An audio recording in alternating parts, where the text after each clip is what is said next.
What's up, everybody? This is Life Unscripted, episode 6. And I'm wrong. This is a special guest right here, known for a very long time. Before I even introduce him, hold on, cut that out. We missing a special guest, or not a special, our usual co-host. Unfortunate times have been very turbulent, right? And the show must go on. Must go on. But he'll be back next week. We'll have another guest too. So, unfortunate, but we're going to kick it happy for y'all. Kick this knowledge, kick this wisdom, kick this humor, kick this confidence all y'all way. And also, before I leave this, like and subscribe. And I love the support. Just recently, one of our videos that hit 200 views. Thank y'all.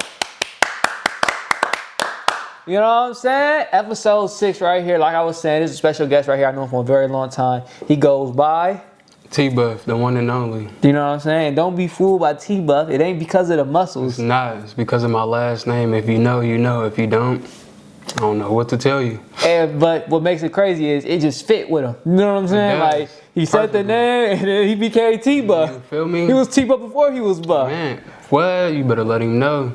So, not everybody know about that. Yeah, literally. That's, you know what I'm saying? That's how I go. But like always, brought to you by Zany Magnesium H2O. You know what I'm saying? And how I'm kicking it off this time, I just want to ask you, how the year been treating you? Yeah, it's only been 12 days. It's only been 12 days. Yeah. Honestly, right before the year started, I had messed my arm up doing MMA. So I had to take like a cool week off from the gym, but last week, just got right back into it. It's been good. I just started recording new videos and all that. Gained a little bit of muscle ever since then, but it's just on and up from here. I have been asking a lot of viewers or our special guest this. I'm going to ask you that, but also I'm going to put his tags in the bio. So y'all be able to follow him if you like what he's talking about, if you like what he's spitting. You know what I'm saying? But I have to ask you, if you had any goals that you wanted to see happen by the end of December 31st, 2025. Any goals by then? Yeah, that you want to see complete. I'm going to ask everybody this. See, right now, my first goal right now is to gain about like 15 more pounds. I'm trying to hit 175. And after that, I'm about to start doing my clothing brand. I just ordered a printer to do the DTF and all that. It just recently came in. I'm actually about to get started on that tonight. And hopefully by the end of the year, I can be in full motion. Got the website up, putting everything out there and all that. Other than that, I really don't have too many goals set for right now. The year just started, still up and coming, seeing what I got going on for the rest of the year. But most importantly right now, I really just want to start doing the clothing brand. That's tough. You know what I'm saying? That's tough. And what's crazy is, the reason why I think he's such a special guest is because of all the things that he is doing. And before I even get into that, I want to set from the beginning, like really some reason why I bring this up is because I was watching Kevin Samuel, and he was like, your problems aren't big enough, move to a new town, move to an international city. And the person next to me has moved, has had to not really restore, like get a new type of social life multiple times. And I did my own little thing too. I just wanted to ask him, how was that? Like, what was your experience having to leave where you grew up your whole life? Because how many times did you do it? How many times? I probably went to 3 different elementary schools. So you've been moving around? Yeah, I've been from the beginning. I've been moving around. I went to 3 different elementary schools. I went to 1 middle school, and then I went to 3 different high schools. And like, a lot of people, they think it's hard, but I really don't mind it, because you're exploring the world and all that. You going out and meeting new different people, different places and all that. And it brings a lot out of you, like who you is and who you can associate with and all that. But when it really hit me for real is when I moved to Houston, my junior year of high school. That's the one I remember. Yeah. I didn't know about all the previous ones. I remember that one. I moved a lot back then, but junior year I had moved to Houston. And the reason why I did that is because my freshman, sophomore year, beginning of high school, everybody goofing around, having fun, being teenagers and all that. And my freshman year, I ended the year with 3 Fs. I went to summer school, bought 2 of them up. Then sophomore year, I think I ended the year with 2 Fs, but went to summer school and bought all those up. So, like, once junior year came around, I'm like, I really need to get it together, you know? I was living with my grandmother at the time, and my mom was living in Houston. So I made the big boy decision to move out there and really focus on You said, yo, what happened? I ain't too much care. I didn't catch that last part. You said you made the what did you say before you said the big boy decision? I don't even remember what I said. You was like, your mom was somewhere and this other person. My grandmother was living out here at the time, and then my mom was living in Houston, so I was living with my grandmother, and I made the decision to move out there with my moms. And doing that, I moved out there, really focused on school, trying to bring my grades back up so I can graduate senior year and all that. I ended my junior year with A's and B's for the most part. I don't know how many and all that, but it was most definitely A's and B's. I was really proud of myself for it too, because I don't like school. But I did that, and I wouldn't say that I didn't like it out there, because I really loved it out there, but I really didn't know nobody, you know? And I wanted to come back out here, you know, play football senior year with my cousins and all that. And that's what I did. I ended up coming back. And coming back, a lot of people told me, like, that I changed a lot within that last year. Like, and we played against each other too. We did. Like, he went to a high school that we played against in football. But man, I don't even want to get with that. I hated that. But came back, did what I had to do, and I did low-key just lose my train of thought. No, you came back, basically changed. You talking about everybody told you to change. You right. And everybody was telling me that I changed, and like that I changed for the better. Like back sophomore, freshman year, I was a class clown, a big class clown. Like, if you know me, I really wanted attention for real, you know? Always goofing around, always messing around and all that, but changed my ways. So you said you was looking very different, and you was not the class clown no more. Yeah, I wasn't the class clown. Like, I really stayed to myself my senior year. Like, coming back my senior year really showed that, like, I wouldn't say that I was a follower, but I really wasn't doing things that I wanted to do for real, you know? Like, I'm a down-to-earth type of person. Like, I don't mind doing things. I don't like going out my way to try new, different things. Like, I like to go on adventures and stuff like that, you know? But my senior year is, like, when I really decided to really focus on myself. And that's what I did. And I really just stayed to myself. I really didn't hang out with a lot of people, you know, really focus on school like I did when I moved to Houston. And ended up graduating, surprisingly. I didn't think it was going to happen, but it did. Now, in that whole little story, I want to hear when you went, first off, after high school you stopped going to major cities. I know you didn't, but because I know you left this town again, Patterson again. After high school? Yeah. Yeah, I did. I left Patterson, and right after high school, I went straight to work. Like I said before, like, I hate school. School is not for me. Right after high school, I went to work, working at Shoe Palace. First job ever, selling all the shoes. If you know, you know, you feel me? But really though, I really started working there because I wanted to get into barber school, and I didn't have the funds back then, but went to start working, got my funds up. A few years later, start cutting hair in Patterson, and really start booming for real. The majority of people that's cutting hair out here right now is cutting hair because of me. Believe it. You feel me? But that's what I did, and it took me a long way. Cutting hair, I ain't gonna lie, if it wasn't for cutting hair, I probably wouldn't even be sitting. I mean, I would be sitting here right now most likely, but I wouldn't be doing the things that I'm doing today, because I met a lot of people. Like, I had a lot of connections through cutting hair and all that, and it brought a lot to me. It brought a lot out of me too. Like, I started doing MMA because of cutting hair. Like, I've always thought about training and stuff because it looked fun. If you ever seen the Creed movies, Creed 1 really got me like, damn, like, I want to do that. That looked fun, you know? And I had a few clients that was training in MMA, and they was telling me that I should get into it. And bam, I ended up getting into it. I love it with a passion, you know? And yeah. Okay, so based off of that, listening to his story, right, there's a few key points I want to hone in on. One, I want to hone in, why do you think you changed when you went to Houston?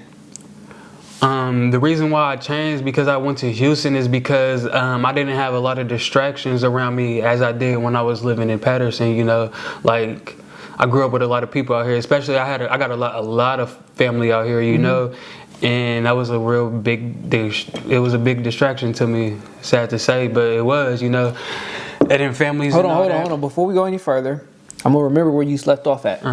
But you said you grew up out here. And the people you was around was a distraction. I wouldn't say a distraction in a bad way, but I'm trying to figure out if you didn't use distraction, what would you use? Because distraction kind of lead things on the tail. Like was it like not like get you in bad things or not letting you be in your purpose, the flower, the grow, like not even that. Like I really wasn't into bad things like that. Like I stayed out of trouble, you know, I was doing what I was supposed to do. It was just me being a clown, you know, not really focus on what I had the potential to focus on and all that. And moving to Houston, like it got rid of those distractions. Like I didn't know nobody, I was new, you feel me? I really stayed to myself and it helped me focus on schoolwork. When I was living out here, it was hard to focus on schoolwork because it's like, okay, we can go out and do this, go out and do that, you know, just having fun, what teenagers do. And back then I really wouldn't say that I was mature enough to really be like, okay, I'm not about to hang out with y'all today, I'm about to do my work. But okay, so let me say this then. So for the people out there listening, I want y'all to hone in on this. He said he was in a circle when he was out here that kept his thoughts everywhere kind of thing, right? Never really honing in and seeing what's true. He went to Houston, got away from everybody that he knew, right? So when you went to Houston, you got away from everybody you knew. The reason we're about to point out right here is this. Did you see them same people that was in your town, right? Not like the same people that as the names and stuff, but the same actions, like in Houston that did the same thing. It could have brought the same out of you, right? Did you meet them type of people too? Most definitely. How did you...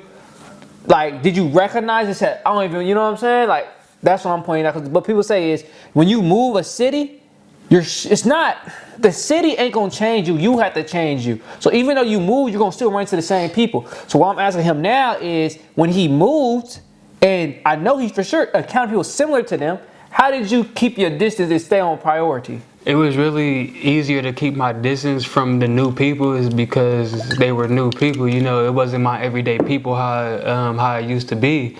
And because it's like growing up with all these people around me, it's easier to be like, okay, we can go do this and stuff like that.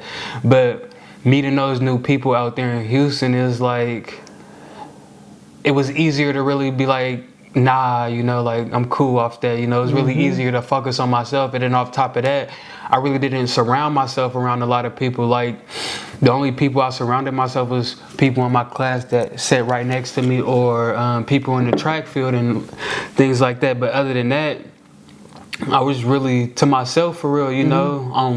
At lunch I'd be to myself. In the morning I'd be to myself. Passing period, I just walk straight to class and all that. Like I really didn't stop and hang around, you know. Excuse me. Like being out here in Patterson, like it's easier to be distracted and because of the people I grew up around, you know. Yeah, it sounds like familiarity allowed him to be, not really allowed him to be swayed, but easily got him doing things, you know what I'm saying? Because he was familiar with them. That's exactly how it went down. And out there, I really wasn't familiar with a lot of things. So it's like, it was easier for me to really say no and know what to do and what not to do. You know, like I said at the beginning, I moved out there to really focus on school. And so you went out there with a purpose, intentionally? Yeah, intentionally. I went out there so I could focus on school, bring my grades up so I could be able to graduate high school. Okay. Now a big point I want to point out right here is, he said he was able to separate himself and really just not get familiar. There's two things I want to ask about that. Would you recommend that type of lone wolf lifestyle to somebody? Because you say you was alone, like morning, afternoon. Was you really alone like that, or you was still like how you was in high school, still talking to a lot of people? I mean, there was people I say what's up to every now and then, you know, but it really wasn't like, okay, come on, let's go do this real quick before we go to class or whatever, you know, let's go out this after school and go do this, you know. It was more so like, hey, what's up, how you doing type stuff, you know, just really small talk for real. Would you recommend somebody to, when you go to a new city, to move like that? It really all depends on how you like proceed in life and stuff like that, you know. Like if you have a purpose of doing something and you can gather those type of group of people that's going to help push your purpose, then surround yourself around them people. But for the most part, if somebody is there and not uplifting your purpose and all that, then there's no point of being around them, you know. If they're not gonna make you a better person at the end of the day, there's no point of being around them. I'd rather be to myself than be around a lot of people that's gonna bring me down. Whatever, they don't bring you down, they just there. Like let's do for instance, a friend of yours, right, that you knew for years, ain't own nothing besides going to a job. You know what I'm saying? He ain't hating on you. He ain't bringing you down. He's not applying anything either, though. That's fine. You know, that's people that's going to uplift you and stuff like that. That's people not in the same... Now, let me ask you, wait. Would them relationships last as long? Like, would them, like... That's a better question. The ones who aren't on your purpose and aren't contributing but are also not taken away, how long do those relationships last in your life today? And we're talking about years that... People that you knew for years. Are you as close as you were, or did you go to like? What I'm saying is the relationship still as strong, or people who don't be on nothing? But like, there's nothing wrong with going to work and getting what you know what I'm saying? Absolutely. See, my thing about it is like, I'm not a friendly person. I mean, I'm friendly, but I'm not I'm not a social butterfly, you know, like I'm not about to just go out and talking to people. But in the line of work that I do, it's gonna always gather people around me. Like I'm still cool with a lot of my clients from cutting hair like that. I'm still cool with a few people that's stayed out there in Houston that I went to school with, you know, like we still talk on social media every now and then. But like for the most part, it'll last, but like, for example, like those relationships I had out there in Houston, like we still talk and all that, but it's not like, hey, like when we gonna link up and all that, you know, we never really linked out back when I was out there. It was just more so like. I'm talking about the ones you were linking up with, like you were close to. And let's say when you started, basically, let's say you started barbering and you had all that time. On them times off, you was still going to them, or was you going to sleep and things of that nature? Like how did those relationships survive when you was going to your purpose? Did those relationships weaken? Get stronger? I mean, I really wouldn't say they weakened, but they were pretty much neutral, you know, like when the time came for us to really hang out and do something, then we hang out and do something. But for the most part, like the way I am now, throughout the week, I'm to myself, work, gym, training, you know. Once the weekend hit, then if we have time, we could get into something and all that. But other than that, like I'm really focused on my grind for real. Like I'd rather be in the gym than be out goofing around and stuff like that, you know. I'd rather be in the gym than staying at home playing a video game all day, you know. So that's a perfect example. That's what I had to do too. I had to switch that because I seen that I was putting a lot of hours in that video game. And I can't go in real life. This would switch me up. I was putting a lot of hours in the video game. I would go outside and I would realize I can't tell nobody about this little Monster Hunter game I just hunted a devil hoe.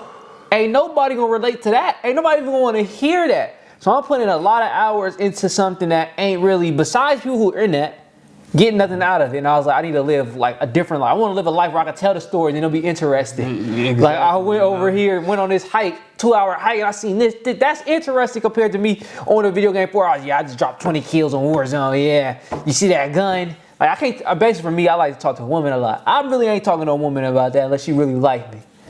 Absolutely. That's what switched me though from the playing video games all the time and things of that nature. And stacking on what he was saying about it. In terms of people you collab with, it's perfectly fine. His answer perfectly fine. You still hang around them and you still contribute, you do what you gotta do, but the relationships that are strong to you are the ones that you find in your field that are going, like say he has somebody that's going to the gym with him every time he went to the gym. How close you think they gonna be compared to the ones that he just seen occasionally because they wasn't on that. You know what I'm saying? It's a difference. It won't get bad though, but it's a difference. And people life move on. You gotta realize that. Like, people life keep moving. The relationship is still strong, you know, like you still my boy and all that, but I just don't contribute to what we used to do, you know, like I'm moving on, bigger and better things. Like I want to be in the gym, like have a goal, a body goal of mine, you know, like I want to train, like I want to do MMA, I want to fight more and all that, you know. Not everybody want to do that, and I understand that. So it's like you either gonna be around people and do what they want to do, or you gonna be to yourself and do what you want to do, you know. What's gonna better your life, and, you know. And for people who aren't not really introverted, but not okay with being alone.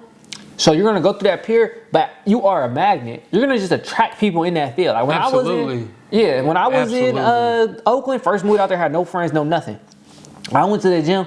I attracted friends. Like, you know what I'm saying? I attracted the people I wanted around me just by being in that environment. Absolutely. So even if you are somebody who likes to be surrounded by people, don't be afraid of stepping out, because you will attract people who are in that same field. And you know what I'm saying? You're going to meet people, and it's going to, how you were back then, it's going to be, you know, it's going to fall together. Literally. Now, getting back to the whole main point, because we kind of went, I didn't want to go there, but we went there. I wanted to really hone in on moving out of town.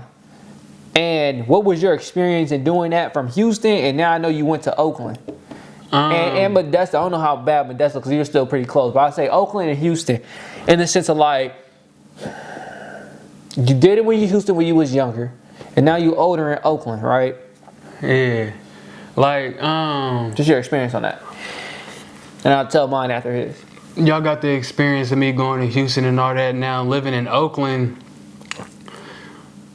I can say it became a lot easier, and then at the same time a lot harder because of training in MMA. Like, shout out to Castro's MMA. Like, I don't want to go nowhere else and train. Like, it's not easy. It's like trying to find a new barber. You know, that's just not about to happen. Like, it's not gonna happen like that. You really got to go out searching. And luckily, I found a good trainer. And living in Oakland, like, it's a new environment. Me personally, I really hate being in Oakland, but at the same time, it's just a new experience. You know, it's not everyday life that I grew up in and all that, you know. I mean, it's all honestly, it's really not much to it, you know. Like, I work, go to the gym, you go right back home, go to sleep and stuff like that. I don't really be out and about. I don't be doing too much, but living there, I'm like, as I've been there for about 7 months now, I'm starting to become more accustomed to it for real. But other than that, like, I really just be chilling, you know, not really worried about anything, staying out of trouble, doing what I got to do to better myself in the future and all that. And that's really it. So you ain't placed no roots in Oakland? Nah, not at all. Oh, okay. So for me, it was a lot different, but a lot similar. So my first stage, in my first 7 months, a year, I was, like I said, I was the social bug. I ain't gonna lie. When I was going to the gym, I was meeting a whole bunch of people. Like, I was the person that you go to meet somebody new, they tell you their whole story. Like, I met crazy stories. Dude came out the pen, giving me advice on training. Dude, how coaches hated on him at Laney. All type of stuff. Like, I was just learning when I was at the gym, just meeting people and talking to people, saying what's up, or just having a friendly look that they just wanted to talk to me. I don't know why, but they just wanted to talk to me. I learned a lot there, and that was the place I frequented, because I went to Oakland when COVID happened. Or not really COVID happened, but like, I went to Oakland and I went to Oakland for football, right? To play at the JC. It was just a new environment, I had the opportunity, took it. Went to Oakland to play football, tore my ACL first day of summer camp. Bow. First day? First day of summer camp, tore my ACL. I would have been blood. Yeah, I definitely was. Happiness killed, excitement killed. I was coming in hot, but you know what I'm saying? It is what it is. I learned a lot from that. So back to the story, I went to Oakland, first day, tore my ACL. You know, couldn't really move much because I got the surgery and things of that nature. I was in my house, so they recommended to take online classes. So for that whole first year, I wasn't meeting nobody. Like, I'm not even gonna lie, I wasn't meeting nobody. I was in the house, online classes. So I had to get and I live by myself. I had to get my social interaction a different way. So for me, every time I went to the gym, because that's that time I was still able to go to the gym, I did upper body workouts when I was moving around. I was talking to a whole bunch of people because that literally was the only people I seen in the store. So during that time, I was definitely doing that. And I had a girlfriend too, my ex-girlfriend. I was talking to her a lot, so that helped me through that. After that though, I started being a lot more social, talking to people, saying what's up, trying to hang out, things of that nature. And really, the reason why I point out the hometown stuff is because those are opportunities to get ahead because you're making a lot of connections. Absolutely. Compared to like, we in a small town of 20,000. When you go to a town of 100,000, 200, 300, that's a lot of people that got, there's people out there that probably got motion, like real motion. Absolutely. That you talking to and interacting with. You just never know. So those are why people go to them type of cities and stuff like that. And I was just wondering what your experience was with it, and how was mine. I had a good experience with Oakland. Like, it was cool. Now that I think about it, like I do know a few people in Oakland, you know, like not even just in Oakland, in the Bay Area in general and all that. And there's a lot of people, like he said, like being at the gym, you just attract people. And over the years, like I realized like a lot of people are like reaching and trying to get to this type of physique, you know. I never really understood it and stuff like that, but over the time, like it really came to me that a lot of people, I wouldn't say want to be like me, but you know, they want to grow in the gym and all that. And off top of that, I'll be doing like footwork drills for like boxing and stuff. I be hitting the bag, and it just brings so much people around me. Like the first week, I want to say I start going to 24-hour fitness. And this is Oakland, you know what I'm saying? Nobody, yeah. You don't know nobody. I don't know nobody, and like I walk in the gym right now, I'm gonna for sure say what's up to a few people, you know, and it's just off of people coming up to me, asking me like, oh, like, not even that, or a lot of people telling me like, I like your build and stuff like that, or people asking me like, how do I do this, how do I do that, you know, or people just being interested in me fighting and all that. Like, it's not every day you meet somebody that actually fight, like really fight in a cage for real, you know, and just I was the people that walked up to them. If I see like, oh, bro, how you get like, I was that person. And I'd be dead in my zone, you know, headphones on and all. Somebody tap me like, hey, like, what do you do? And stuff like that. Yeah. And I explain to them and stuff. That's 28. Okay. And then I explained to them like what I do, how I got started into it and stuff like that. You know, telling them like how my fights went and all that. So like connecting with people out there. Like I said, I'm trying to get into clothing business and all that. That's perfect. I'm about to get started into it real soon. And I actually know a few people. I know a photographer / videographer out there that I really want to collab with and really, you know, branch out and stuff and meet more people that's gonna help me build. And there's a lot of people out there that I'll be able to do that with, and I know that I'll be able to do that with. Damn, I wish I had my hoodie with me right now so I could show y'all what I really want to get into for real.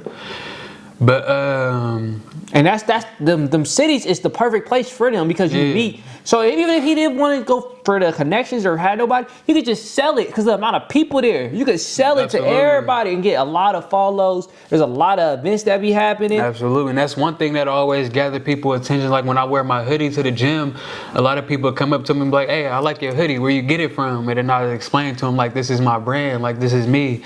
And they'll be like, no, it's not. And I'm like, it is. Like, and then I explain to them about like how I got everything started and stuff.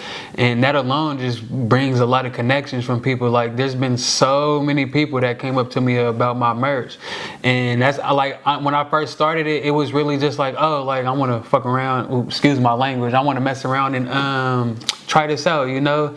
And I did it, and I really wasn't trying to push it for real, you know. I wasn't expecting it to grow. My bad. You talking about the hoodie, right? When you first did the hoodies? Yeah. Okay. I really wasn't expecting it to get anywhere. I wasn't like, I'm not doing like, I didn't do it just like, oh, I want to make this big. I was just doing it because I thought it was cool, you know. And it just gathered a lot of people. A lot of people just giving me compliments. Like I made a few of them that I gave to like friends and family and all that, and they'll tell me about how people was coming up to them saying they like it and all that. And it just gave me the idea, like actually do it for real, actually try to grow with it and make something out of it, you know. And being out there, it brought it to my attention to actually start start doing that. Yeah, no. And what's crazy about that, he dropped 2 key points on people who want to be successful entrepreneurs and want to be an entrepreneur is this. If you're getting a lot of compliments for something you put together or created, that's a sign. A big sign. That is a sign right there. Chills right now thinking about it, you know? Yeah, no, that's a real sign right there. They're like, oh, you good this or you that, right? Even on his body. You know exactly. Everybody walking up to him talking about his body, he can sell an e-course off that. An e-book on the workouts he used. He can offer that right there, $5, $10. Absolutely. I got everything I need right here. If you once people are complimenting something you have created, that is a sign that you could potentially have a business right there. Absolutely. Second thing I want to tell you, but that don't mean it's gonna be easy. That's you know what I'm saying? Not, trust me, it's not. Second thing I want to point out is, dang, I lost it, but I'm gonna figure it out. It is, dang, it was the second thing I wanted to say. Oh, bro, it was a quote. Okay, here it is. Problem plus solution equal profit. Problem plus solution equal profit. I like that. That's a little quote I got from my coworker. We was talking one day and he came up with that. Problem plus solution equal profit. So whenever you see there's a problem, you got a solution, that means there's money behind that. Every single time. Every single time. So I just wanted to point the 2 things out as he was talking about when he went into that endeavor, because he sparked me when he said people was saying, complimenting what he has created. That's one of the simplest ways. Just follow the compliments. Follow the compliments. And don't be scared to jump out on the idea. But the process is hard. No, the process. Don't give up on it. Yeah, no, the That's all I process. gotta say. Yeah, no, the process would never just be easy. Sometimes it do be simple, and it may be easy. But like, say for instance, with this podcast, simple. Now the steps, getting all that work done, makes it a little bit more difficult. The behind the scenes. Yeah, that's where it gets a little difficult. But the process is real simple. You know what I'm saying? Like, say for instance with the hoodies, you have to find a supplier of hoodies for cheap. Mm-hmm. That's you know what I'm saying? It's not hard, but you gotta go through people. You may have to spend some money here, spend some money there, just to see what it look like. Because these are online now. That's not walk-in no more. I got some experience with the hoodies and things of that nature. But you know what I'm saying? But basically, to wrap up that little topic right there, going to a hometown, or not hometown, leaving your hometown to give you opportunity to find yourself like he did. He found himself. Bigger and better opportunity. Trust me and believe. Yeah, no, found don't himself. Don't be afraid to study yourself for, any period of time. Give yourself 6 months to the neck. You'll come a long way. Yeah, understand who you really are, the potential you have in yourself and all that. Yeah, no, that's I completely agree with that, because that's when I went to Oakland. I learned a lot about myself when I was out there. I have nobody, you know what I'm saying? Just like how he's doing. I have nobody out there. Man. Well, I had cousins, right? I did have cousins, but we ain't really hang out like that. I had a very reclusive type of schedule. I really not doing much besides what I needed to do. So I was, you know what I'm saying? I was doing it like that. We're gonna get into something. This is the main reason why I wanted to get Terrell or Tbuff on this podcast, because of reinventing yourself. This man had, since I know he reinvented himself 3 times that I know of. 3 times. One, when he really became a barber. Like, he always had that in the background, but when he cut my hair in class. Oh man, that's crazy. I don't even think, you know what I'm saying? He been doing this like for a long time, and at that point, I don't know what year we were, but that's when he took it to that next level. That's when I was like, okay, it's good. And he cut my hair in class. Man. If I had a video, I'll put it up right now. That's getting my hair cut in class. So that's one thing I want to talk about. And then not only did he do the barber, he turned around and did the MMA. He turned around and then was going barbering all like the whole time. That's his main source of income. Chopped it and decided to go and be a sea merchant. I just want to talk about like the process on, like, first off, let's talk about the stem of this. I just got a comment right now. We're gonna read it out loud. The fool on the left, mad buttered up, homie. That sound crazy. He gonna be talking about you the same way. That's the Tbuff dude. Oh, you're talking about the Tbuff dude. They gonna be talking about you the same way. They gonna be talking about you the same way. Because I for sure did just go put some grapeseed oil on before I came up in here. That's crazy. But I want to talk about, where did that stem from? Like, that confidence and belief in yourself to even do that barbering. We gonna start from barbering. We're gonna start from barbering. So, I love talking about how I started cutting hair. I'm getting chills again thinking about it. But the reason why I started cutting hair, all my life, I've never gotten a haircut up until the end of my freshman year of high school. He did have dreads. I had dreads. We might show y'all later on, maybe. We'll see what's up. But All my life, I've never gotten a haircut. I always had long ass hair. And my freshman year is when I got my first haircut, and it was just like, you know, the taper on the sides with the dreads still. And dude that cut my hair, shout out to Will Dill, he did it in his bathroom, first cut, and he was a senior, I was a freshman. He ended up graduating and moving. I ain't had no money to go to no barbershop and get no haircut. So I'm like, ooh, keep going. I'm about to go buy some clippers and cut my own hair, you know? And it is crazy too, because every day in class, like, I do my work and just get on YouTube and start watching haircut tutorials. And I'm doing that all throughout freshman year. Shit, I still do it today. And I first started, cutting my own hair, you know, making sure it looked nice. I wasn't the best, but it was better than just growing it out. And it's stacked. Yeah, and as the time progressed, I start getting better, and I start asking like my cousins and close friends to like, hey, let me cut your hair. But mind you, at the time, like, I'm still a beginner, and I've always gotten the answer, no. You know, like I said, so I'm like, no, everybody. I could name off a lot of people that I cut today that told me they'd never let me cut their hair. I think I was was I one of the first or no? One of the first what? To say that? You didn't say yes. Nah, because I cut your hair sophomore year, and that's when I was actually cutting people for real. Oh, okay. But yeah, like everybody always say no, but for the most part, I was really doing it to cut myself. And then eventually I got better at cutting myself, and a lot of people start seeing that, so they start telling me to cut their hair. And I was doing more research on like being a barber and all that, and I realized that it's a good income, a nice steady income, a quick buck, you know. So I set my goals on to be a barber after high school. And mind you, I'm still this is going into my sophomore year now, when people start asking me to cut their hair, and I start cutting their hair. We're not people, I really say just like cousins and stuff like that, you know, close friends and all that. And then after that, it just went up from there. Like once I moved to Houston, I really wasn't cutting nobody. I was really just cutting myself. And that's where I really perfected my craft, because I was cutting my hair probably like twice a week, once a week at there. And then once I came back, still cutting family and all that. But eventually I just got hella better and started cutting in the shop. And once I started cutting in the shop, like the skills just went up. And I just ended up becoming the best barber in Patterson to this day. And I want to point out right here for y'all, that's clear as daylight. He got into barbering because of this right here. I already forgot it, bruh. God dang, I keep forgetting that. Necessity, I got it. This is the quote. Necessity is the mother of invention. The reason why he invented himself as a barber, because it was necessary. For myself. So then let's think about that. When things are necessary, do you expand? So if you always stay comfortable and never have a need, that means you are never expanding you.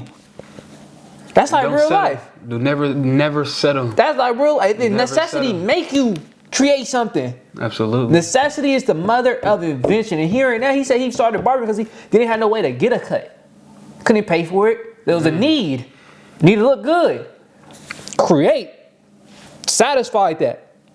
And look what that got him. It got him cool. Like, how much do you think you was making yearly when you was barbering? And he did this, you know what I'm saying? Like, he took that little need and it turned it into something tangible right after high school. Man, and because of me being a barber is why I'm it wasn't that simple. We make it real simple. So I remember we was giving camp, we was helping each other out, talking about how to get clients and all that stuff. And then he stacked on it. You know what he said? That's crazy. I remember we had a conversation about something when I first started in the barbershop. And it came quicker than I expected and all that. Yeah.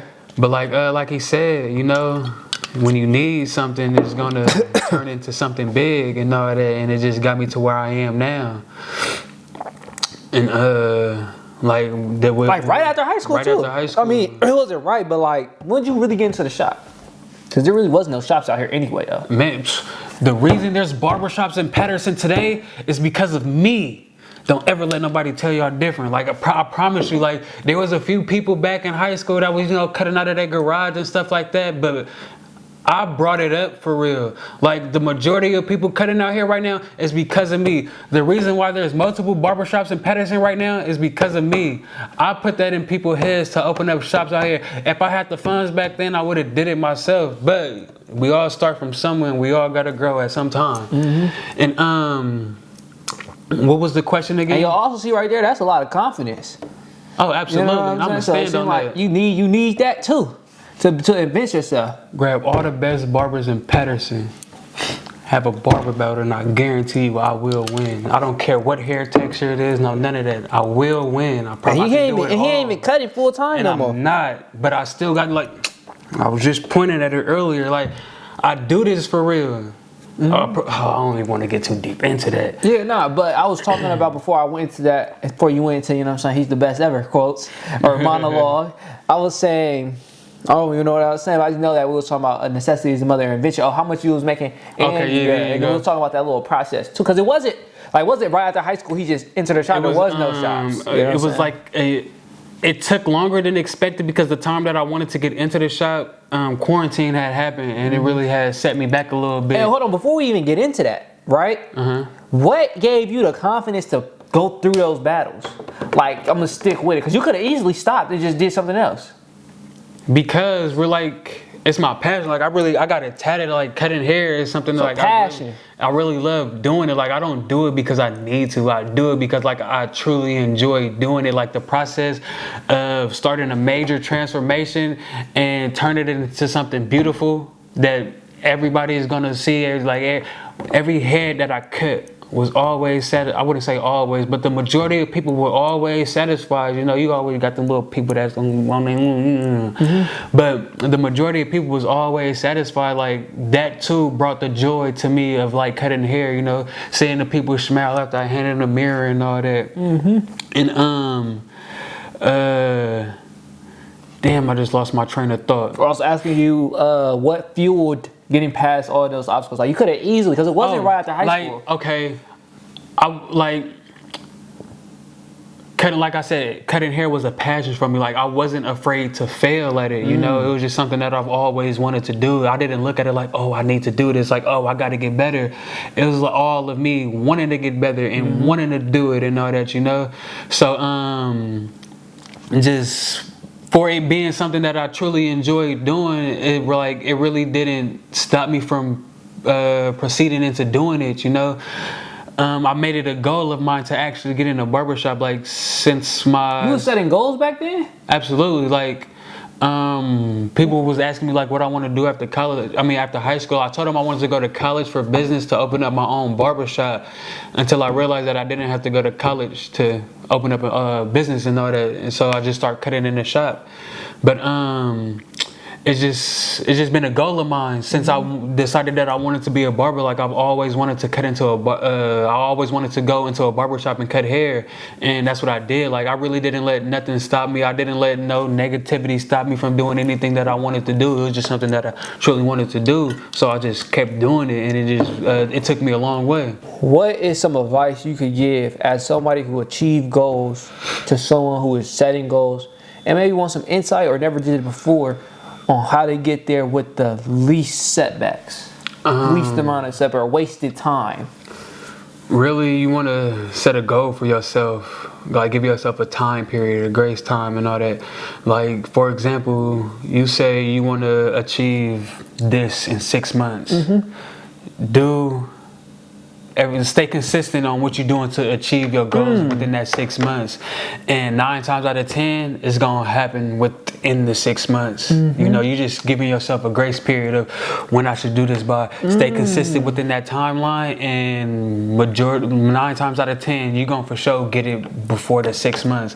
Like another good example, when I first started working in the barbershop, me and him was having a conversation about a lot of things and stuff like that, and I was telling him my goals within that year of me working in the shop.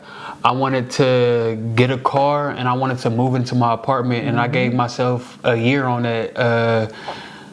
It was around, I started in October. It was around December It was around November and December when I gave myself the goal of getting a car and moving into an apartment. I got the car that February, and then I moved into my own apartment that September, and that was well within a year. You know, you give yourself a time, a goal period of time, and stay consistent on everything you're doing. Don't distract yourself with small things that's not going to help benefit your goals, and you're 9 times out of 10 going to make that happen within that time frame. So you say, give me yourself a time limit. Give yourself a time limit. Yeah. And giving yourself a time limit is going to make you want to work harder to achieve your goal within that time limit, or to achieve your goal at that time limit. Did you have a time limit? Did you have that, or are you setting your, like when you first started, like this was pre getting in a barber shop? Did you have that for yourself? I didn't, but I'm not gonna lie. When I started working in Shoe Palace, I wouldn't say it was a distraction, but I basically was not I wasn't consistent on getting into the barbershop. Like I knew it was there, but I just really wasn't consistent. You know, I was making money, trying to save my money up, doing what I was doing, working at Shoe Palace, and then eventually I got into the barbershop, you know. And then the reason why I held myself back from doing that is because one, I was still cutting hair at the time, you know, like I was still satisfied with cutting hair at the time. But another thing is, like, I was making guaranteed money at Shoe Palace. And for all the barbers out there or anybody that doing anything in that like entrepreneur space. Yeah, entrepreneur space,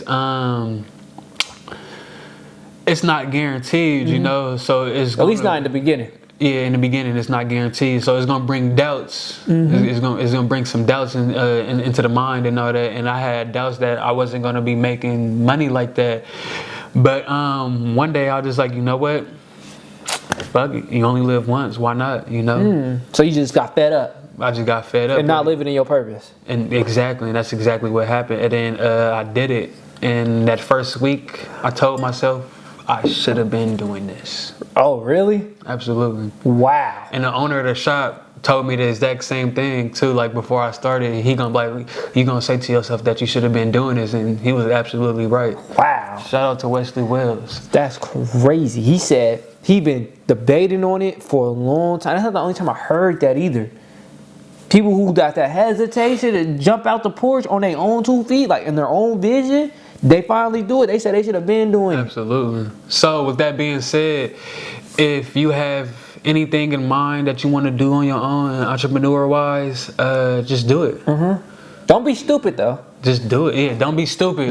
Plan out. Say you got kids, you know, and you set your goals and all that. Do what you gotta actually do. Like stay consistent with it and stuff. Don't just rush drop into everything. It. Yeah. You know what I'm saying? Like really work your way into it. You gotta crawl before you walk, and you gotta walk before you run. You feel me? Nah, like that. Part it. You know what I'm saying? 'Cause I know people who just step by step jump off the porch. And it's not gonna always be this. It's gonna be this. You know, it could be this, go all the way down and then shoot right back up. If you know about stocks, you understand what I'm talking about. It's gonna always be your up and down points like that. But staying consistent and doing what you gotta do is gonna get you there. I promise you that. No, that's facts. 100% guaranteed. No, that's facts. And then piggy banking off of what he's saying, I definitely agree with the time limit. That's definitely necessary. And when I first started learning about books and human nature and things of that nature, setting and self-help books, just whatever, setting a time limit is a must because it forces you to feel that pressure. It forces you to get it done. You're not postponing it when you set that. You're getting it done right then and there. Like this right here. I set a goal, 6-month period. We recorded a podcast every single week. Every single week. If I ain't recorded today, this week is gone. After this, I'm uploading it straight.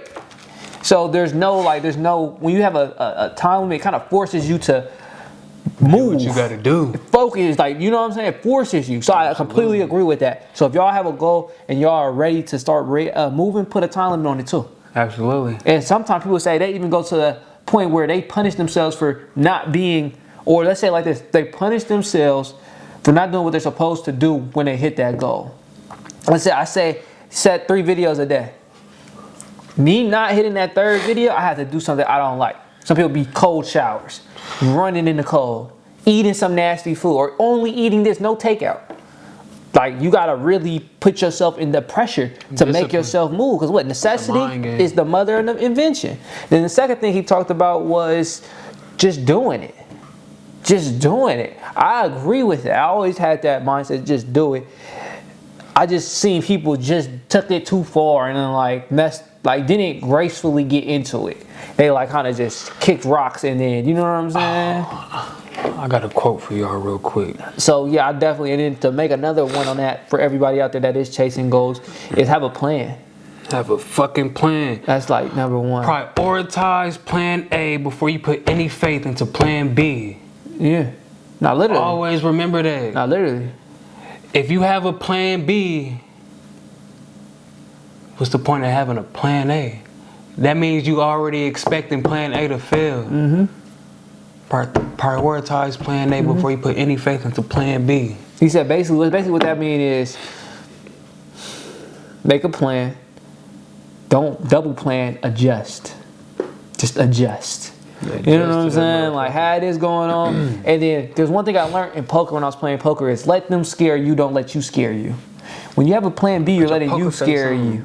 In the sense of like this, like I was scared, like for everybody who played poker, I was scared that if I check raise right here and he calls it and then he bets me, what am I gonna do? So then I would just fold. Instead of check raising, because this is the first time doing it, check raising. He never did it before. He never, you know what I'm saying? Check raise and seeing what he was gonna do. I let myself scare myself out of it by the ifs. The ifs. Don't let the ifs scare you. Let them scare you. If you talk to a girl, if she rejects me, let her reject you. Let her reject you. You know what I'm saying? Like, it's a real difference. Like, if you don't do it. Yeah, don't let them scare you. Or don't let you scare you. Let them scare you. You know what I'm saying? I learned that, and that has really, for me, changed my life because it shut down that whole if. Just do it. And let it be what it is. Like, once you learn that, you good. You know what I'm saying? But that's why I piggyback on there is planning, and don't let you scare you. Let them scare you. Let them show you what's gonna happen. Don't let yourself crazy thoughts and then think yourself out of it. Let what it is scare you out of it. Let what it is teach you what's not to do. You know what I'm saying? Then that, I feel like, would give people the best way to go out there and go. Once you got that, everything else is cool. And get a mentor. Get a mentor. That's for sure. What? Time is money. Get a mentor. Pay that fee. I ain't gonna lie. Pay that fee. It's gonna save you a lot of time. Pay that fee. It's gonna get you places that you would have to crawl to. Now you running. YouTube. Yeah. Has all the answers. Yeah, YouTube too. And also just get in contact with people. Like at the gym, you see him working out or see someone that's already where you want to be at, chat, talk to him. People love helping people out. You know what I'm saying? Unless they got burnt a couple times and then they go charge a fee. But for the most part, they love helping people out. Absolutely. And if you show you sincere and you ready to move on it, they'll help you out. If you ever see me at the gym, don't mind my RBF. I'm very friendly. You can come up to me and ask me anything you want, anything you need. I will give you an answer to it. And that's basically what I just said. That's you scaring you. He look like he look like. Let him show you that. You know what I'm saying? Let him show he mad. Let him show they scared. Let him stop scaring yourself. The worst thing that can happen is somebody saying no. Yeah, stop scaring yourself.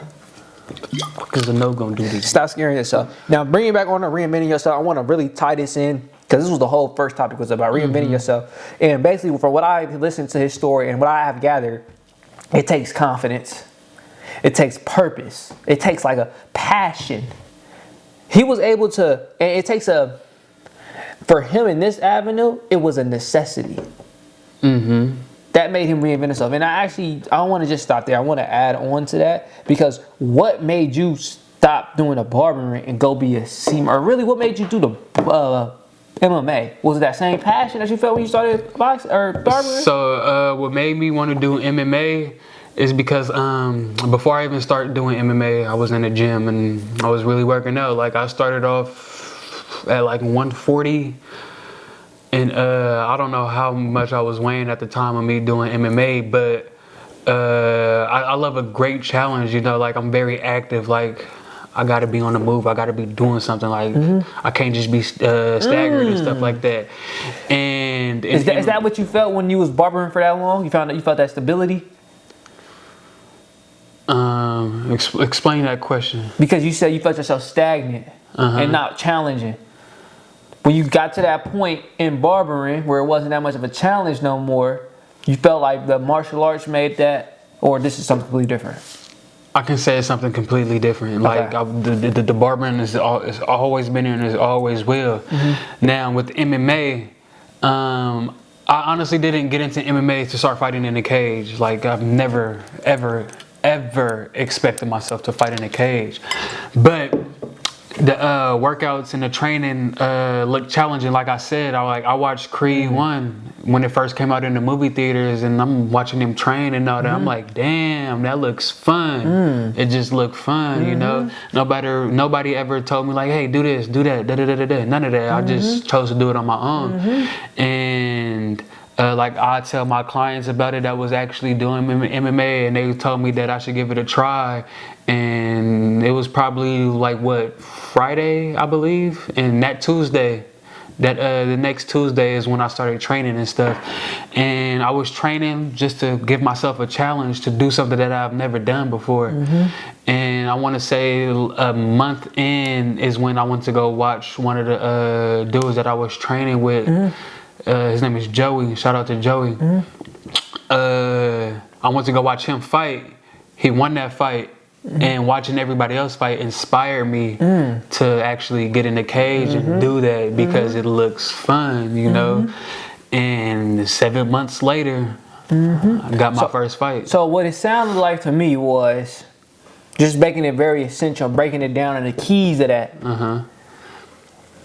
All the reinvention is keeping your mind open to inspiration. Absolutely. And following what you think is cool. That's the same thing with me. Everything I ever did, I did because I thought it was cool. And I literally, from the trading, from the videos, from the working out, from the football, thought it was cool. I did a lot of stuff. I did magic. I don't know if you, was you there for when I was doing magic? I was there. I did magic. Damn. Like, you know what I'm saying? Like, I literally did magic tricks. Like, I brought cards because I thought it was cool. Everything I did, I had that same inspiration. I never let that fall. Like, if I still see some cool inspiration, like I see hiking, not hiking, the little mountain climbing thing, not mountain climbing, but like the people, rock climbing people. Rock climbing, You know what I'm saying? You know what I'm saying? I'll do it.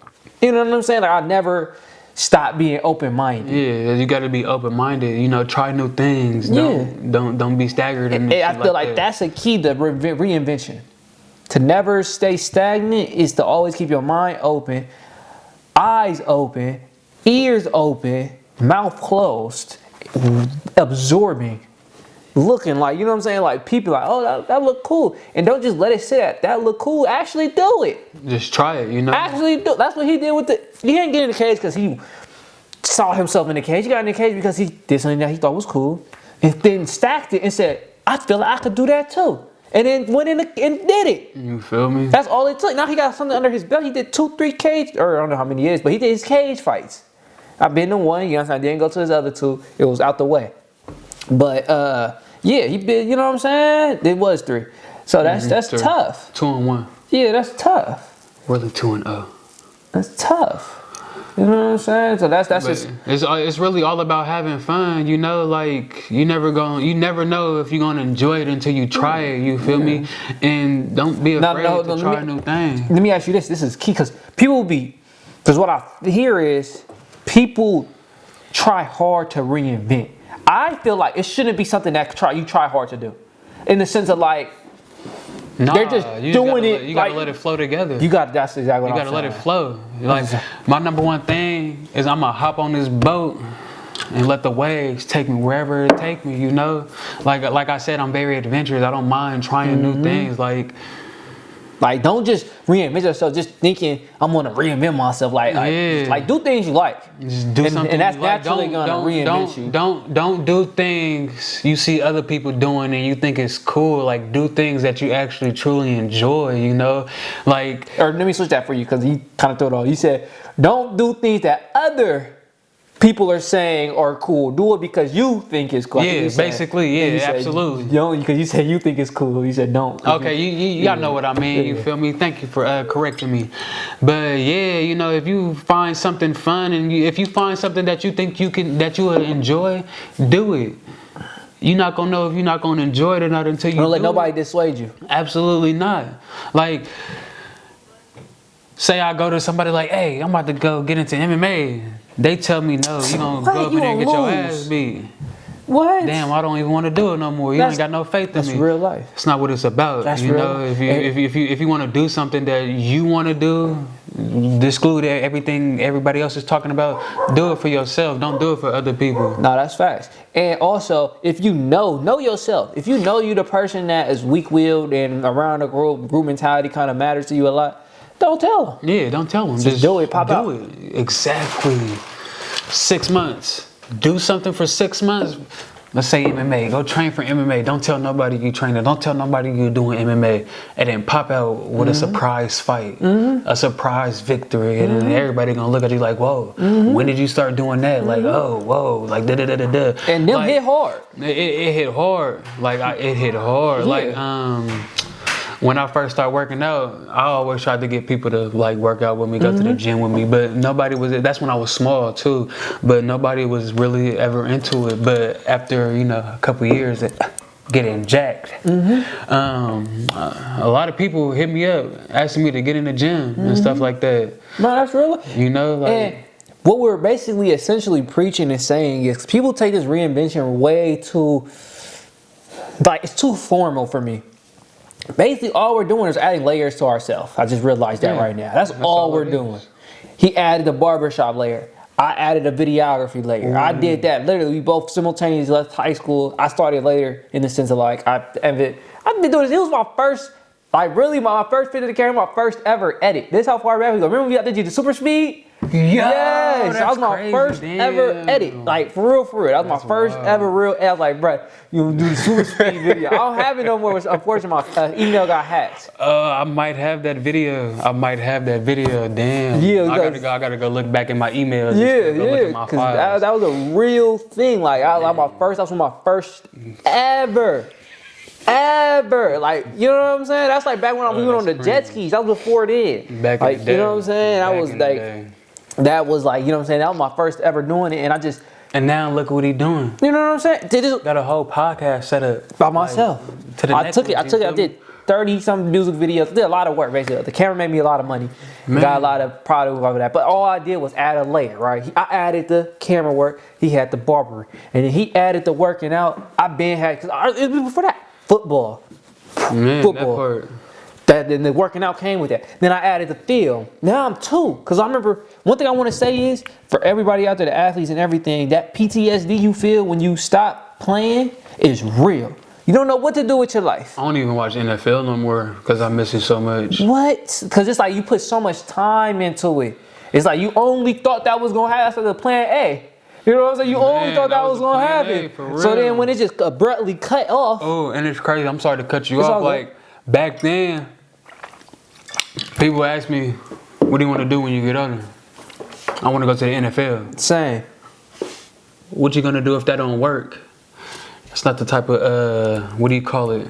That's not the type of advice. Nah, definitely. You don't get it to. Nah, you don't. Especially a kid. You definitely don't. You can't do that. Like, definitely. Keep shooting for the stars. I have it to me. It was for all the parents out there that's watching this right now, if your kid tell you they want to go to the NFL or whatever, they want to go to space or anything like that, like, like.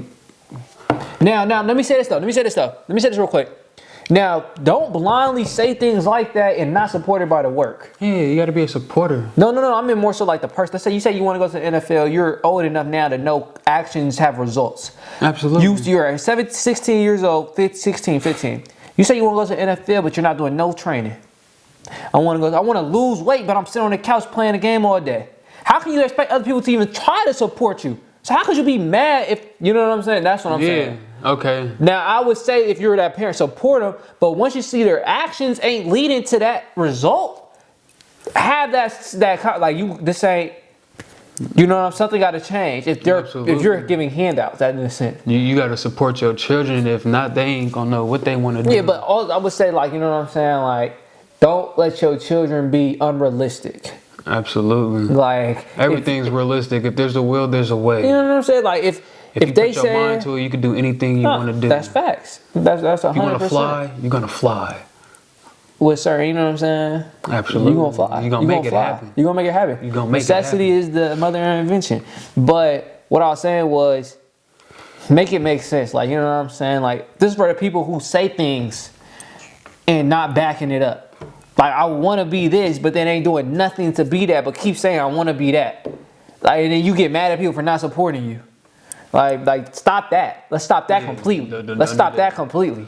So that's why you just observe and listen instead of speaking. Just do. Yeah, no, that's real life. Don't go around talking about like, oh, I'm about to do this. That brings your aura down. That brings your aura down a whole bunch. Aura negative 1,000. Negative. That's I was listening to this video about why men who pimp women don't really respect them no more because they see what they doing. They not who they saying they is. That's why I always say, no. Words are important. I forgot. I ain't even try to say I forgot. I just forgot that whole thing. But something along that words, I'll put it up later. But just basically back it up, and then if you don't back it up, don't expect people just to support you. That's where I was going with it, because we was talking about the NFL. Cause that's real. Cause people do tell you that, they shouldn't tell you that. Now, I could see if their actions aren't matching it, then okay, let's sit down and have a talk. You see what I'm saying? Yeah. Or no? Absolutely. Let's say you want to go to the NFL, but then you ain't doing no training. You ain't putting out no highlights. You ain't going to no football camps. Yeah, absolutely. You know, like, if I say I want to do this, but ain't doing nothing to achieve that, then, yeah, let him know, like, how you gonna do this and do that if you ain't doing this and that? Yeah, you know, so you be absolutely. You gotta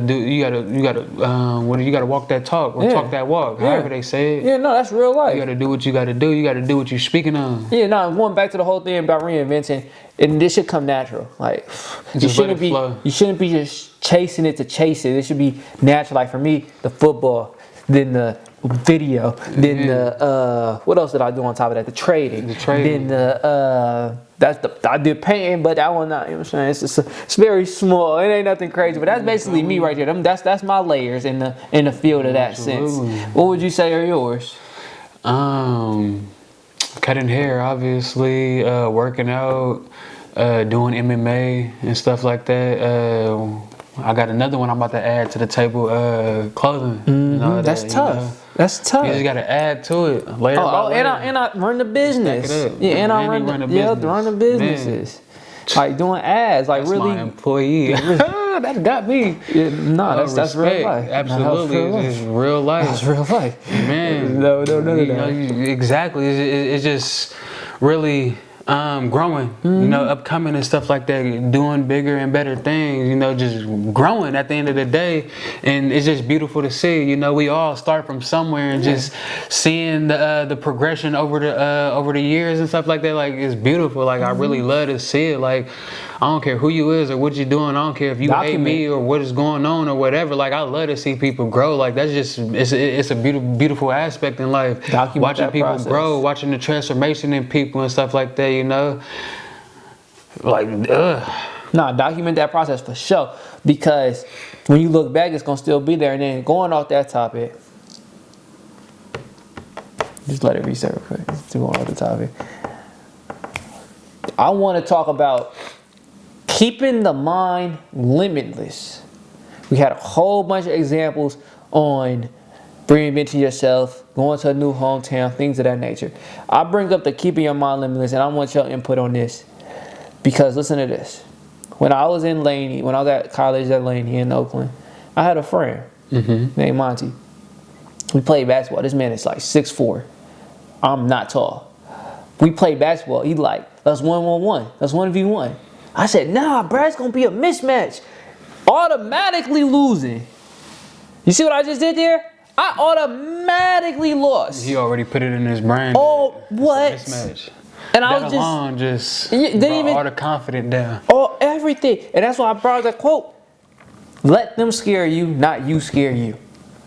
Even if you could still try, you can improve. Just because I'm short don't mean I'm not going to win. That's doing me a disservice. That shows where my confidence is at. I didn't even try. I didn't even do. So we're going to bring that up is, for the people out there, I want to have you give some thoughts on it. Have you ever had a thought like that, right?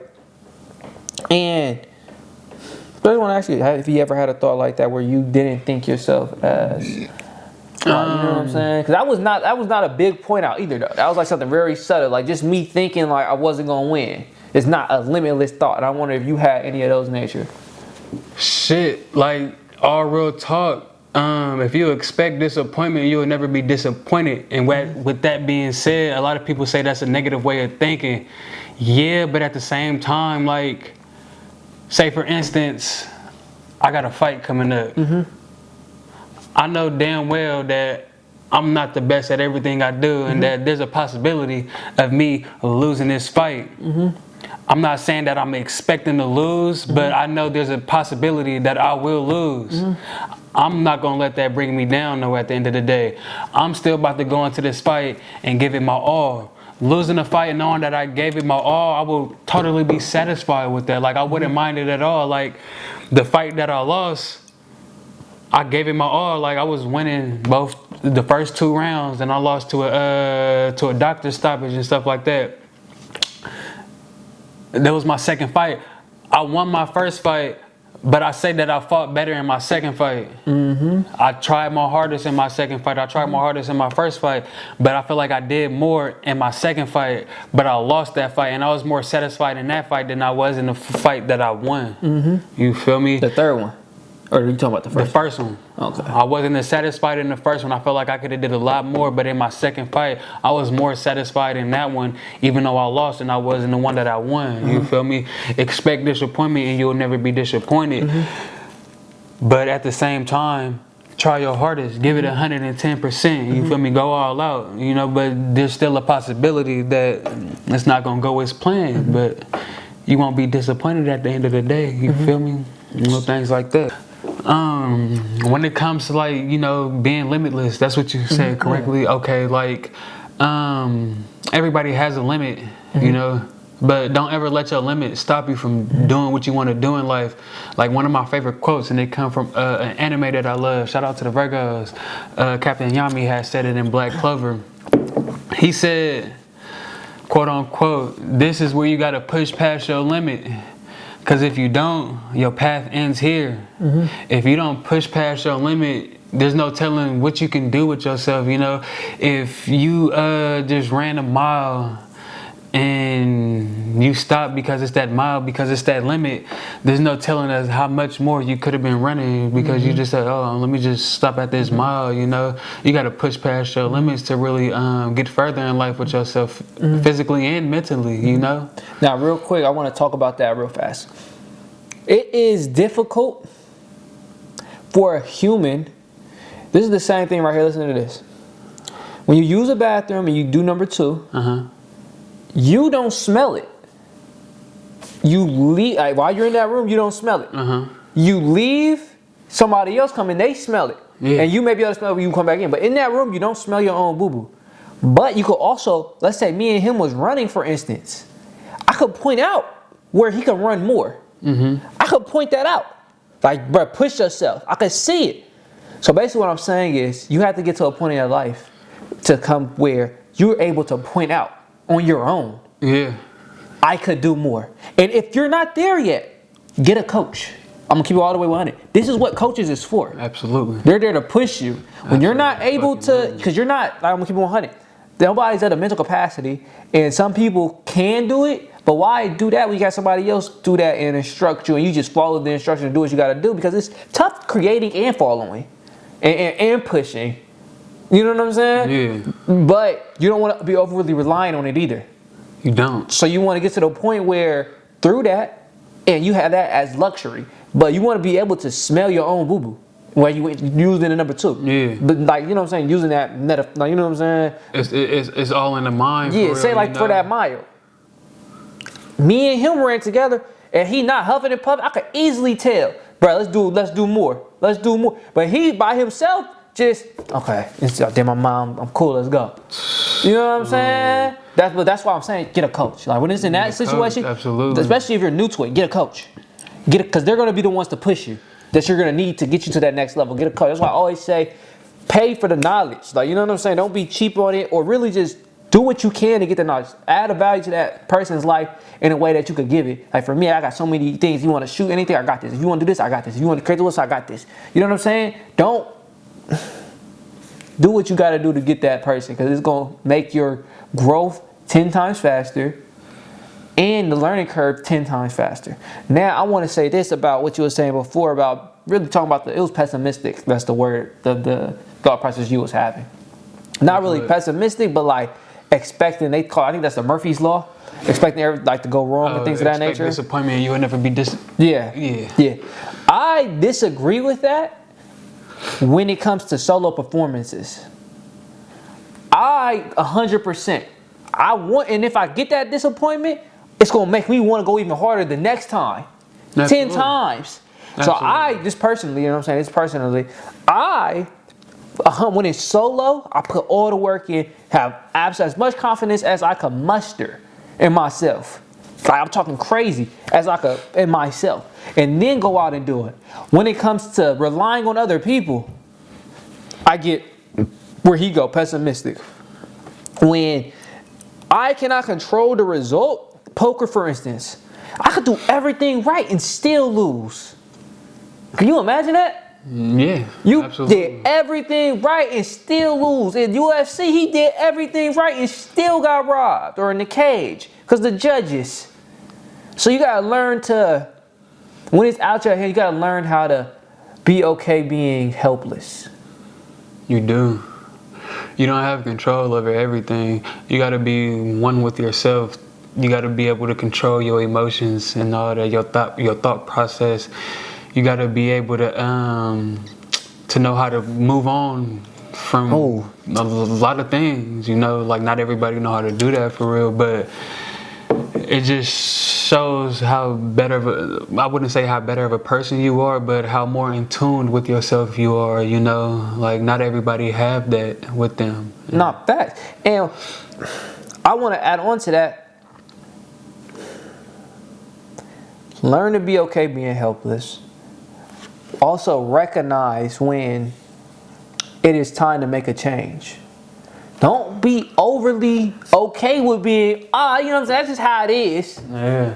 To the point where you're saying that to everything. Because sometimes that's not how, that's you messed up. And you're just using that as a get out of jail free card. An excuse. Don't do that. Like, you know what I'm saying? It's a clear difference. Recognize that clear difference and don't abuse it, is what I'm saying. Yeah. And that's how I look at it though. When it's out of my hands, I did everything I can and let fate do what fate do. Let the day do what the day do. You know, like I said, I threw a party. I invited 50 people. I had the food. I had all the value here. Celebrity, I had everything here and nobody showed up. I can't be, you know what I'm saying? I can't be mad. You can't. I could look at the strategy we used and switch some stuff up, obviously, or maybe try it again. Because let's say it takes 6 no's. You just gotta know how to learn from your losses. Yeah, you know what I'm saying. But sometimes you can do everything right. So recognizing when you did do everything right, and that just was a bad day. Mm-hmm. So that basically means taken from that is this 3 things. 1, don't be too quick to change what you did. Don't be too quick to change the strategy just because it didn't come out how you want it to come out. 2, learn how to be okay losing while also doing everything right. Because if you're not okay, your curve, you're getting to that goal. Let's say you said a 6-month period, you didn't hit it. So now you're kicking your feet down bad for 3 weeks compared to the person who didn't hit it, got right back up and set another one. Now they don't need that 3 weeks of grace. So learn how to be okay when things don't go your way. And like, you know what I'm saying, helpless. 3rd one is, so don't be too quick to change. Learn to be okay when things don't go your way. And 3rd one is give yourself grace. We all human, we make mistakes. Everybody make mistakes. You know what I'm saying? So that's what I would suggest when you are dealing with goals and having outcomes. Those are the 3 things I suggest. And keep your mind limitless. Don't ever doubt yourself. That's basically what I say. That's keeping mind limitless. Don't ever doubt yourself. Don't. Like, in no regards, don't ever doubt yourself. That's, you know what I'm saying? That's that. For that, you got anything you want to add on to that topic? Nah, I feel like we got to that one. Yeah, keeping your mind limitless. And now that's going to bring me into the next point. You got to be mindful of who you be around. Example. Now, this ain't no shade, ain't no nothing. I just peep what it is. I know a man. He is a friend of mine. He never smoked. Right? Never smoked. Decided to smoke weed. Now, looking at that, right, as a person who never smoked and decided to smoke weed, he decided to indulge in what everybody was around. And that's just telling me I really gotta be careful of who I'm around. Because you know what I'm saying? Like, he ain't naturally do that. He did that because they was doing that. If he wasn't around them, he would never did that. Now, this is gonna lead us into productivity, and this is a gem, because once you intentionally start viewing and looking at people's actions and seeing what course they on, you will slingshot to success. Do you have any experience in that, and selectively choosing who you be around, and have examples of people who didn't choose and how the things they're doing? I'm not saying like that's a bad thing. I'm not saying him smoking is a bad thing. I don't want to be taken that way. I'm just saying I just seen a dude who said I don't smoke because it does this, be around people who smoking and then finally smoked with them. I don't know if that, I just peeped it. Like, you're absolutely right about that. Like, a lot of people are followers nowadays, and like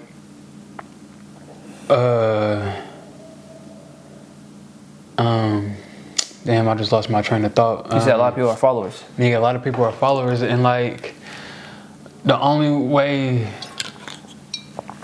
to really grow from something like that is you got to really understand, like,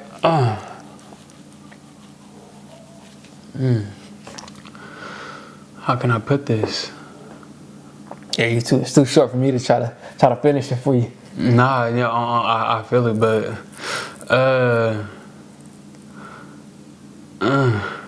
It's okay. see, like with me, there was a lot of people that I was around that didn't do the things that I like doing, you know? And I was letting that hold me back from the things that I like doing. And to change that, I wouldn't say I cut those people off, but I just start to like focus on myself more and do what I want to do. You know, if I feel like, oh, that's not for me, then I didn't put myself around. And what's crazy is, speaking on that, like, because I don't think y'all really understand. It's you're not turning your back, because I have a really big experience. When you realize something is not the way you want to go, you doing that is going to produce a certain ick in you. That's how it was for me. I've seen them doing something. I know I'm supposed to be doing this, and I'm doing that. While I'm doing that, I feel bad. Have you ever not one, you felt real guilty after cheating on somebody? I'm not saying that from personal experience, but I know people who had. They felt real guilty and couldn't even proceed through. We're talking about that feeling. You're feeling guilty right here. You know you're supposed to be doing this, but you over here doing this. You're feeling that guiltiness. This don't even feel right. Should I feel that guiltiness if I hurt myself? I hurt my arm a few weeks ago, and I was feeling guilty because I wasn't going to the gym. I was just sitting there playing the game and stuff like that. But I was just trying to give my body time to heal. I feel like I still should be doing that, but I was like, fuck it. I just started going back to the gym. And that's real life. And in those situations, right, you gotta kind of influence your own mind. You do. So instead of, for me instance, when I get sick, I haven't been sick, I switched my whole schedule up. But when I used to get sick, I used to get shut down. I'm talking about under 3 days to a week, I'm bed rested. And I will always tell don't be mad. This is your body letting you reset. If something is going on, the way you live it ain't right, you need to reset. So maybe that injury, right, he looking at it, I want to get back in. No, this is something I need to learn more. Maybe I need to figure out maybe it was a weak muscle I need to focus on that brought the injury. It's like a you know what I'm saying? Everything happened for a reason. Absolutely. So knowing that, how you look at it is different. And see, the way I was looking at it as well too, because I did take about a week off from the gym, I believe so. And it's always good to give your body rest. I go to the gym 6 days out of the week. And then I also train on the weekend too. So I'm constantly, putting my body active. Very physically active, putting my body to its limit and stuff like that. And giving myself that week off really let my body relax, let my muscles cool down, let them function how they should be functioning and stuff like that. And once I got back to the gym, I was actually lifting heavier than I expected. You know, I was able to do this. I was more flexible than I was. You know, my muscles wasn't as tight in it or any of that. And it actually helped because, like I said, I want to gain like at least 15 more pounds by the beginning of March. I believe I can do that still. And that actually helped me because letting my muscles cool down, letting them relax and stuff like that, you know, at the beginning of the year, come back stronger, harder than I was before. No, but back to the whole thing was, we was talking about who you be around. Getting back to that. And I wonder if you had any, because you kind of like, you just talked about the game, you never really hit that point. You got to lost your train of thought, you have a word to say it. Like... Now, let me put a better question, because that question obviously not hidden. So let's look at a better question. They said if you do anything twice, it's insanity, and expect a different result, it's insanity. So, or really 3 times, I think, because I say 2 times to show you what it is. That third time, if you do it after that, you know. You know what I'm saying? So, how do you go through life now when meeting new people? It really depends on who I surround myself around. Like, I'm not really a social butterfly like that, you know. But meeting new people, it's like reading a new book, you know. I don't really read like that, but I know about my books and shit. But it's like reading a new book, you know. You get the you get the aspect of somebody else's life. Like you get to know someone that you've never known before, you know, and like, it's hard to explain it. Like, I just find it very interesting meeting new people. You know, even though I'm not a social butterfly, but when I do meet someone, you like learning about that new person and stuff like that, and they actually help you learn about things you didn't even know about yourself, and it builds a connection and all that and stuff. You know. No, that's tough.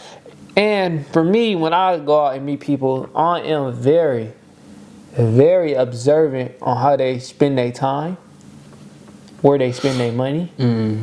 That would tell you what they up to. Yeah, absolutely. You really learn a lot about people off of just about the smallest things, you know. Like, I can't really give no example right now. Ain't nothing really coming to the top of my head. I got one. You can learn about somebody that the smallest things is priorities. Yeah, that part, absolutely. That's very small. Just seeing what they do. You can learn a lot about somebody. Like we were just talking about this earlier. How they talk. Yeah, how they talk and like what they talk about. Like there's a lot of people out there that's gonna there's a lot of people that's talkers and then there's a lot of listeners and stuff. The talkers is just people that's like, oh, I'm about to go to the gym tomorrow. That's what you meant. So talkers and doers. It's just talkers and doers, you know. Talkers and doers. And then there's as also talkers and listeners. Like you got people that just talking just to be talking. Like I don't do small talk for real. Like if I'm talking to somebody, they got to be meaningful. No, it's always meaningful with me. Yeah, exactly. Like having a great conversation with this guy, I promise you. You know, and if I can't have a meaningful conversation with you, I really don't want to associate myself with you. Not in like a bad way, but I just don't seem that I can gain anything from talking to you. You know what 50 Cent said? He said, "My grandfather told me, whoever you be around, that's who you be around." That's who you know. I'm playing with you. It was something on that sense. It was like that thing they say, like you put a fresh apple in a batch of like bad apples and stuff like that, and the rotten apples is just gonna take over that, you know, that fresh apple and stuff like that. However they say it, I don't remember. No, that's real life. But you know, you put yourself around a group of people that you have no business being around, you're gonna really suck in a lot of negativity from them. I wouldn't really say negativity, but you're gonna suck in a lot of the actions they do, a lot of the things they say that really doesn't. Yeah, no, and it's not even about negative, positive. It's more so about living day-to-day life and just being not really negative, positive. Let me switch it. Living day-to-day life, and people are doing things. Let's say, for instance, me. I have so much stuff going on. I'm hanging around people who playing the games, always want to be on the phone. Yeah. If I give into that, that means that not getting done. Absolutely. It's not that they're negative. It's not that they're positive. It's not that, you know what I'm saying? It's just, I can't. Like y'all is too available. I could be with y'all on my chill time, but y'all is too available. Yeah. If that make any sense, like y'all just doing It makes nothing. a lot of sense. Like I be having the people that be telling me like hop on the game, like try this new game out, and I be wanting to. Like I promise you, I be wanting to, but it's like I feel like I got better things to do with myself. Like I probably only play the game on the weekend. I only played the game once this entire week. You know, I ain't played since. I made that discovery about that story. You feel I can't tell nobody about this video game. I stopped right then and there. I said, "What? I'm putting hours in this. You better off telling about movies." Like those are the type of distractions I was talking about earlier. Like it's not bad distractions, but it's like, okay, you got two options. Facts. You finna go benefit yourself, or you finna go hop on a game with a gang. You feel me? And that's not just the game. There's other ways. Smoking, sitting up, just doing anything. Hanging out with people, just hanging out. You feel me? And like if I'm hanging out, we about to pull the camera out and do some content for YouTube. Type stuff. Like I wouldn't say that I wouldn't want to surround myself around them people, but I surround myself around them people when I have the time to, you know? Like I'ma always prioritize going to the gym. I'm not about to be like, all right, I'm about to play the game and go to the gym tomorrow, you feel me? Or I'm about to go hang out and go do this, or like my main goals and my main focuses that goes on throughout my weeks is work, going to the gym, and training. You know, those three things those are priorities of mine throughout the week. And unless it's an emergency, I'm not gonna put nothing else above that. You know, and surrounding myself around people that don't have that same mindset, or that don't do the things similar. Like for instance, like going to the gym or whatever. If you're not going to the gym on a daily basis, we got 7 minutes, 8 minutes. If you're not going to the gym on a daily basis and things in that aspect, like training or whatever, during the week, then I wouldn't really surround myself around you during the week. That makes sense, I'll hang out with you on the weekend when I got free time or something. And then, another thing too, my bad, I don't mean to cut you off. No, you got it. Sleep. Like I got to get my sleep. That's at least my 8 hours, you know. Yeah, mine's 7. Around there, 7. I say 6 to 8 hours. My optimal, at least. My optimal 7. For me to feel like I'm producing or moving at the optimal, I need 7. Absolutely. Moving at my best. And I gotta be in bed by at least 9. You feel me? Even though I'll probably go to sleep around 12 or not even like 11, the latest during the week. But other than that, like I wake up, I start work at 7. I'm off at 4. I get to the gym at 4:30. I'm done with the gym between 6 and 7. Now I'm gonna go home, shower, eat, get ready to go to bed. You know, that's throughout the week. There's not a lot of time for fun in between all that, you know. So it's like I'm prioritizing like the things that I truly want to do and that I feel like is gonna help benefit me. That's real life. And all thing I want to tell you is, when you are living and you're going after your goal and you're attracting your goal and you're attracting success, when you're around people who are not on that mindset, it's little ticks. It's little ticks. Like every time you see it, now you gotta fight because you want to do that. You gotta fight. Nah. Like every time remember the time we was going to the club, like I had to start turning you down. But back then it was him first. He was like, nah. It's all them little like. Absolutely. You know what I'm saying? You gotta fight that. You don't even need to fight that. You know what I'm saying? Speaking of that, like there was one point of time where like that was a thing for me as well. Like my friend group, they love going out. We don't really go out no more like that. But back then, like go out damn near every weekend. You know, like times. But like I really had to separate myself from that, not because I didn't like mess with them anymore, but the fact that it didn't benefit me. You know, like I didn't get no benefits from it. Like there was no good outcome from it. You know, you just spending a lot of money. You wake up in the morning with a hangover and stuff like that. You know, like I don't like that. You know, so it was like I just separated myself and really just start. That's real. What I felt was beneficial for me. And That's why we say, like, keep yourself around. They going your way because you won't have them little. It's good though too though, because sometimes you can do it. Absolutely. It's not 100% you all the way like that. As long Sometimes as it's not consistent. Yeah, and you sometimes ain't doing it on a weekly basis. Yeah, like probably like once every month or so. If so. If big if. And then also like smoking. You know, I used to be a big smoker. Big smoker. Like before I went to the shop, I for sure had to put a whole eighth in a bong before I left the house to really feel a good high. Like I was big smoking, but now I don't even smoke no more. Every once in occasionally I smoke, you know, occasionally, but like I did before, like nah. And then like still the people that I hang around with, they smoke on a daily basis, and like he said, them ticks, like I gotta fight the urges of not wanting to smoke. You feel me?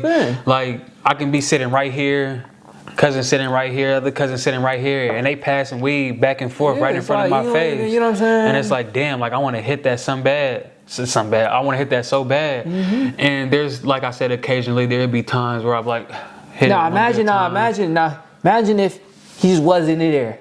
He was surrounded by people that didn't even do that. They just wanted success. The same X that's negative is still there on the positive. We about to make 100,000. We about to make 10,000. We about to make. Now imagine them opportunities. Absolutely. There's not negative, but there's. Wherever you surround yourself, there's always going to be opportunities because people are social. We are social. You're social. So there's a group making money. That means if you're in that group of making money, there's going to be handouts. There's going to be something over there. Just like how when he's in that group of smoking weed, there's going to be some weed to smoke. Man. When you're with the fighting group, there's going to be some sparring to be had. Absolutely. The reading group, there's going to be some reading to be did. You want to surround yourself around people that's going to that's going to benefit you and what you got going on for yourself. And the only way to do that is, like we said in the beginning, necessity is the mother of invention. If he was really like, I'm not saying like you had to or you should, but let's say he just like, I need to switch it up. Completely excluded and really went into what he was doing, he would surround himself by them people. Naturally. Because you're going to be spending so much time with them. It's going to naturally do it. Absolutely. And you'll get to see that. You know what I'm saying? Like for me, I start going to more conventions. So now I'm surrounding myself with people in the same mindset. I'm going to more self-development trainings, real estate development events. Now I'm surrounding there's no way. I'm talking a lot. There's no way. Now when I'm in these crews, look at this property we about to get. Hey, what you think on this property right here? They about to get the tax. It's going to be a tax write-off. Now you're looking at that. So basically what I'm pointing out is there's the X that don't benefit and don't necessarily make it negative, but it don't benefit. And then there's the X that is positive. It's on both sides. And like with all that being said, it's like, good example. If you want to go to the gym, 9 times out of 10, the people around you are not going to want to go to the gym with you. But you go to the gym, you're going to meet somebody that wants to go to the gym with you. Thanks. I promise you. Thanks. A lot of the things a lot of people do nowadays, they don't do it with the people that's close to them. They do it with the people they meet in the field that they want to do or tough. The things that they doing. That's tough. That's timing. Yeah, it is tough because I was thinking that. So I was like, but that's what I was thinking about. Like, you have to go through a grace period. You have to get familiar with that person, though. Don't expect it to happen. We in a microwave society, as my father calls it. Don't expect it just to, your popcorn ready. It's gonna be it's like 3-5 times seeing them. Now you cool. Hey, bro, when you gonna be up here again? Let's get it in. Let's get a workout. Then from there, it's gonna get do. Like, don't expect it just to happen fast. You know what I'm saying? Absolutely. I think with me, I want to get my cousins and stuff into MMA or boxing or whatever and stuff like that, going to the gym. But just going to the gym. Yeah, but it's not really something they want to do. But I've met a lot of people that that I can hit up and be like, hey, like let's go to the gym. I like met them at the gym. I met dude, he do boxing and stuff like that. I hit him up like, hey, let's go do mitts and stuff like that. Like I love to do that like with my peoples and stuff like that, but that's just not something they want to do, you know. And I don't like, you know, put it against them or anything like that. It's just like, all right, it's all good. But the better people is gonna separate themselves. So you got people that's gonna like, since they don't want to do it, I'm not gonna do it. That's but you got the people that's like, since they don't want to do it, fuck it, I'm gonna go find somebody else that want to do it. I'm that type of person. That's where you have to be. There was a point in time where I was that person where like they don't want to do it. Same with me. Then I'm not gonna do it. Same with me. But it didn't get me nowhere. You're not. Nowhere. You be the same place they at. Man. You gonna be the same place they at. Fuck it. I'm about to go over here with the people that are actually doing it. But at the same time, I'm still close with these people. These still my homies. Like, but at the end of the day, you feel me? So regarding that, I also want to point out, teamwork makes the dream work. So, say for instance, it's winter, it's cold outside.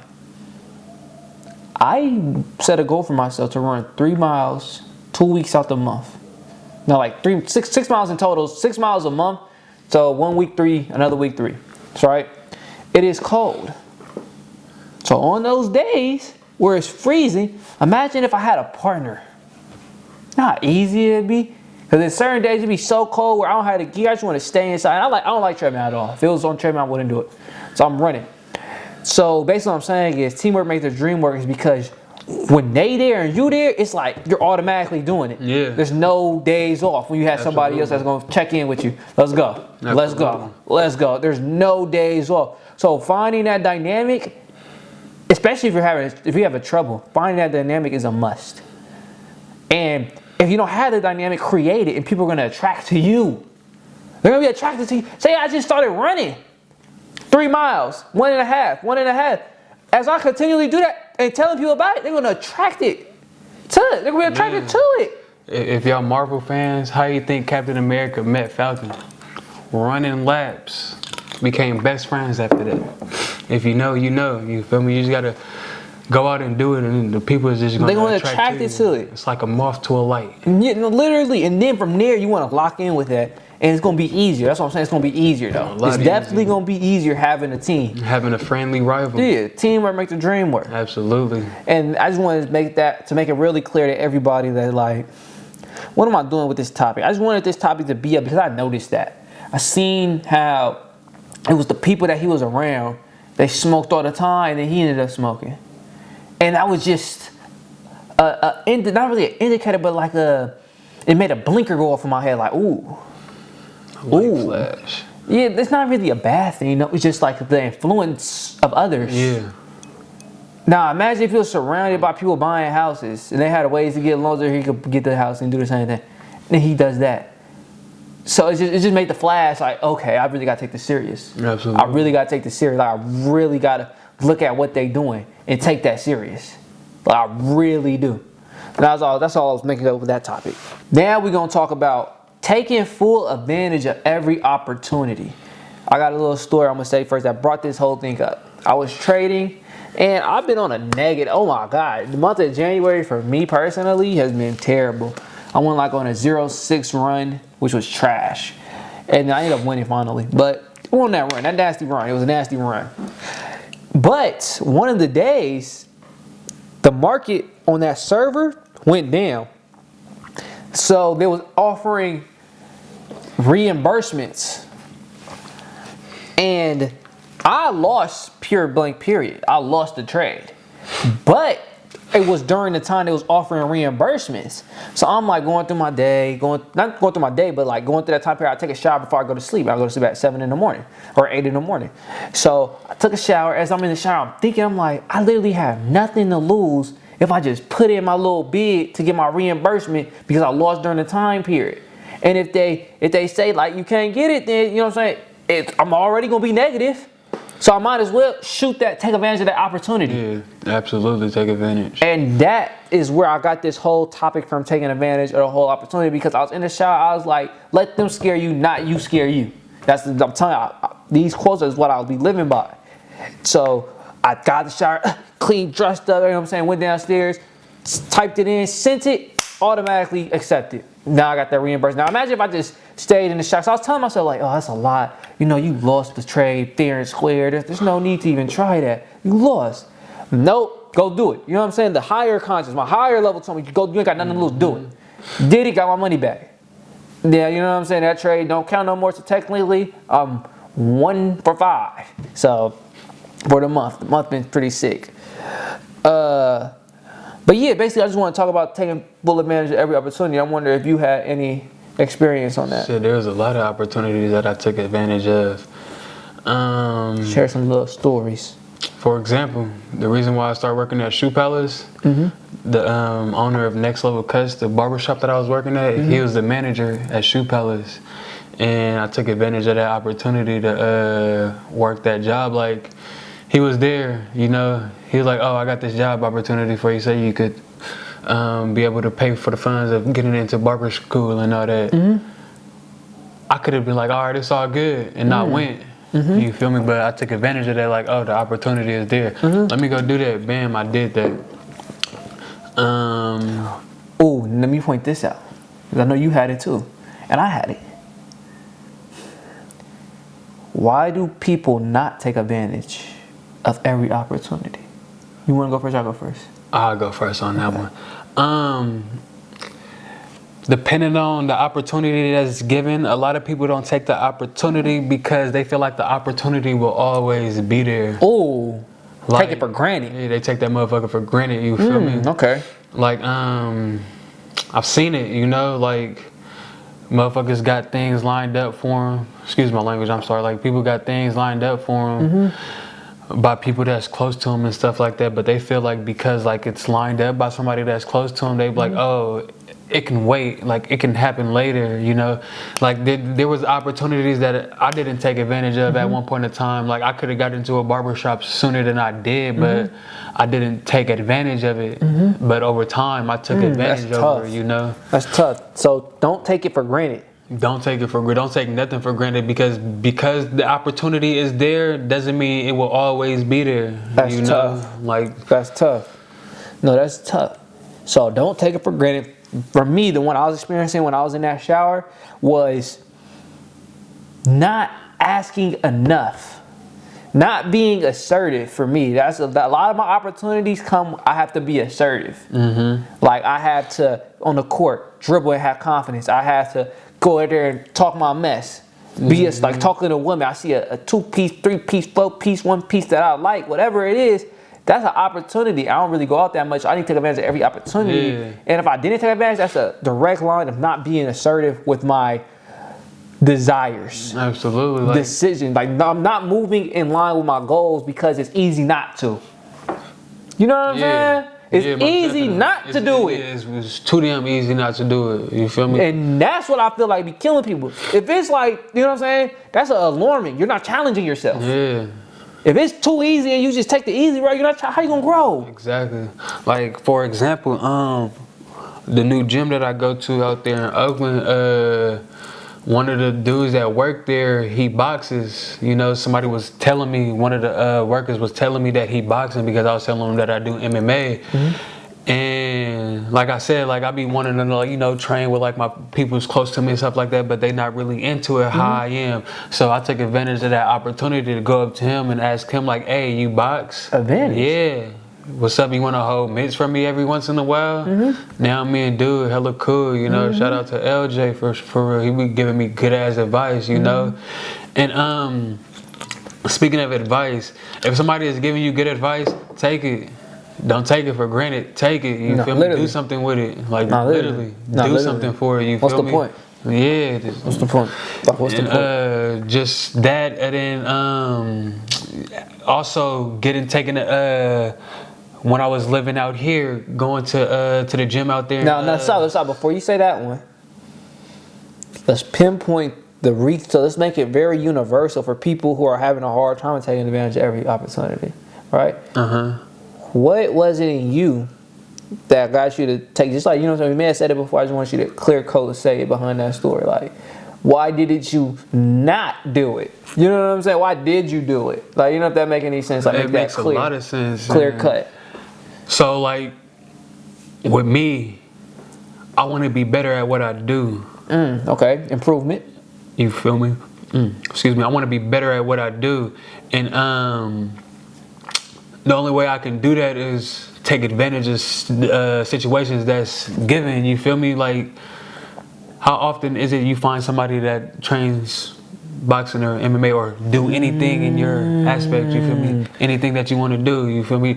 Don't let that just fly by. Like, take advantage of that and take that step. Realizing what's another word for time limit? Realizing like it's finna like this water's finna disappear. Like, what is that called? I forgot. Realizing like he's not gonna be there. What is that? Realizing I can't even think of it. I don't even know. Realizing something, I forgot. I don't know what to say. But it's real. You're realizing that. Most of y'all know what we're talking about. You're realizing it's not gonna be there forever. Yeah. I don't know the better word for that, but you're realizing it's a rare opportunity. It's rare. A rare opportunity. It's rare. Realizing the rarity of this moment. There you go.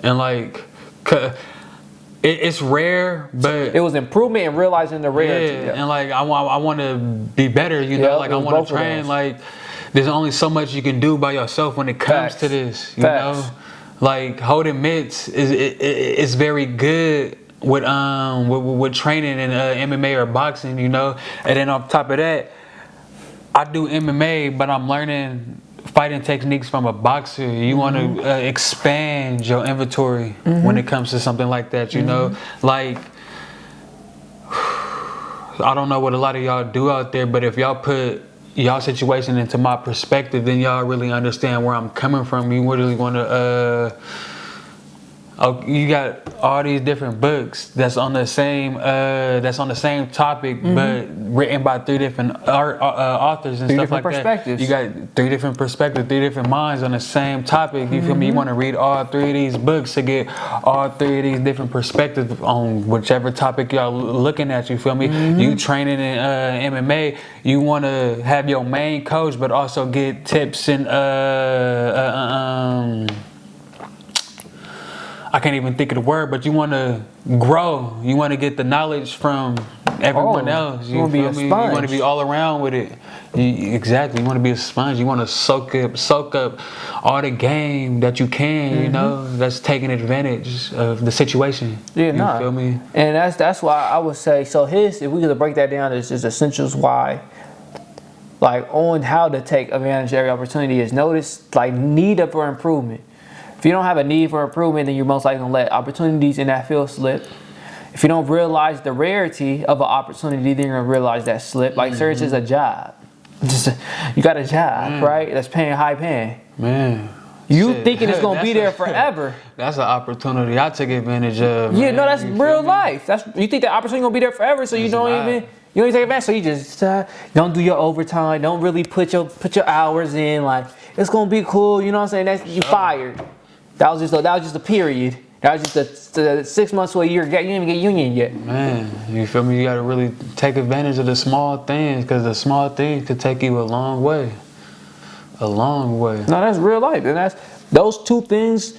So for me, mine was the rarity. Once you realize a lot of things is simple in life and it gets repeated, you get to see these things happen. For me, it was when I was in that shower. It was the rarity of the opportunity. The second was realizing I had nothing to lose. Nothing to lose. I had nothing to lose. So I feel like them is important right there. Them are the 4 key things on how to take advantage of every opportunity. Realizing need some improvement in your life. Know the rarity of this opportunity, of this moment. I forgot the last 2. That was inspiration. No, it wasn't inspiration. It was nothing to lose. So it was rarity of the moment, improvement, wanting to improve, and nothing to lose. You had nothing to lose, and then there was one more. It was 4. Nothing to lose, and what was the last one? I said 4, right? Yeah. I forgot. Was it 4? It may have just been them 3. It may look back. Yeah, it may have just been them 3. But I feel like those are very key because he said his 2 was improvement and knowing the opportunity ain't gonna be there. Mine was also rarity. That opportunity's not gonna be there to get my money back, and I had nothing to lose. So it was just 3. I had the same as you, the rarity. Okay. Yeah, it was just 3. Okay. I just counted 4 because it was mine too. Yeah. Okay. So know that. So the one that sees every time is gonna be varied. I'm gonna give y'all another story. I had every time I go to the gym, I meet a woman. You know what I'm saying? So I see them. You know what I'm saying? That's a rare moment. I'm gonna say what's up every time. I say what's up every time, baby. What's up, like, you see how you moving, you know what I'm saying? But he's not lying, you feel me? When is the next time you gonna see that person? I never know when. I'm taking advantage of every opportunity. All of it. Every opportunity. Opportunity given. Every opportunity. So for that one, it's improvement. For me, for them, let's see, this is the key points of why I took advantage of the opportunity. Mm-hmm. Improvement, in the sense of I can improve my talking skills. I can improve the podcast. Everybody get impressed to follow the podcast on everything, at least the subscription.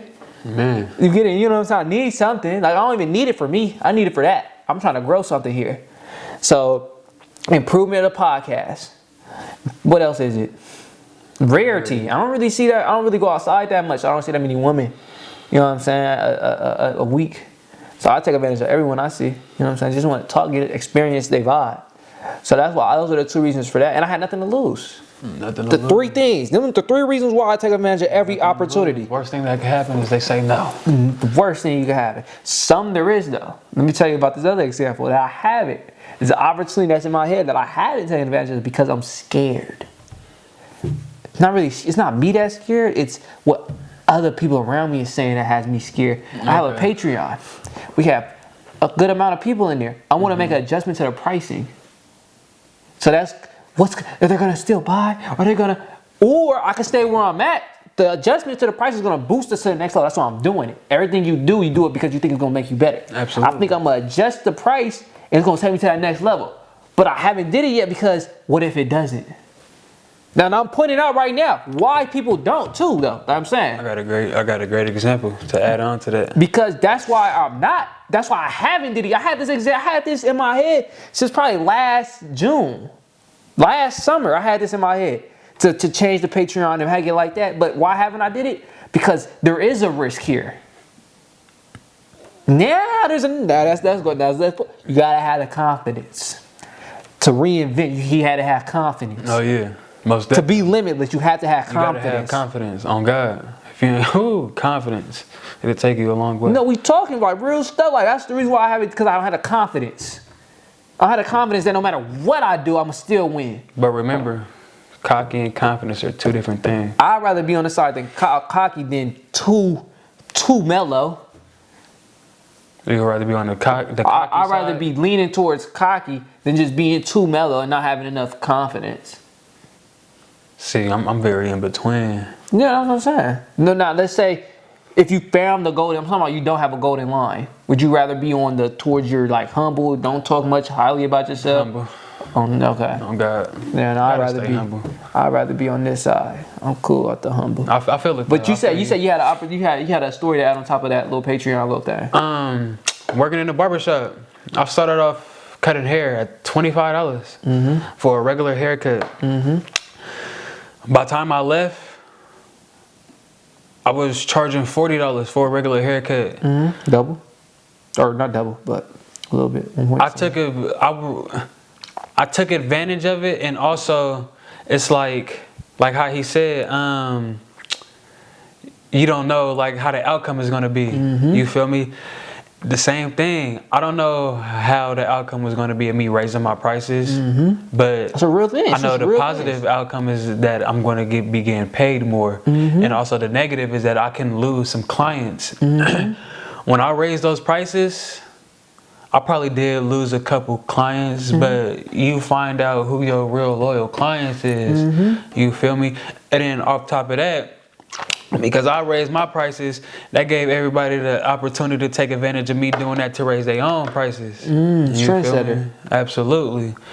And doing that, it helped for the better. You know? So you talking about you had the confidence to do it?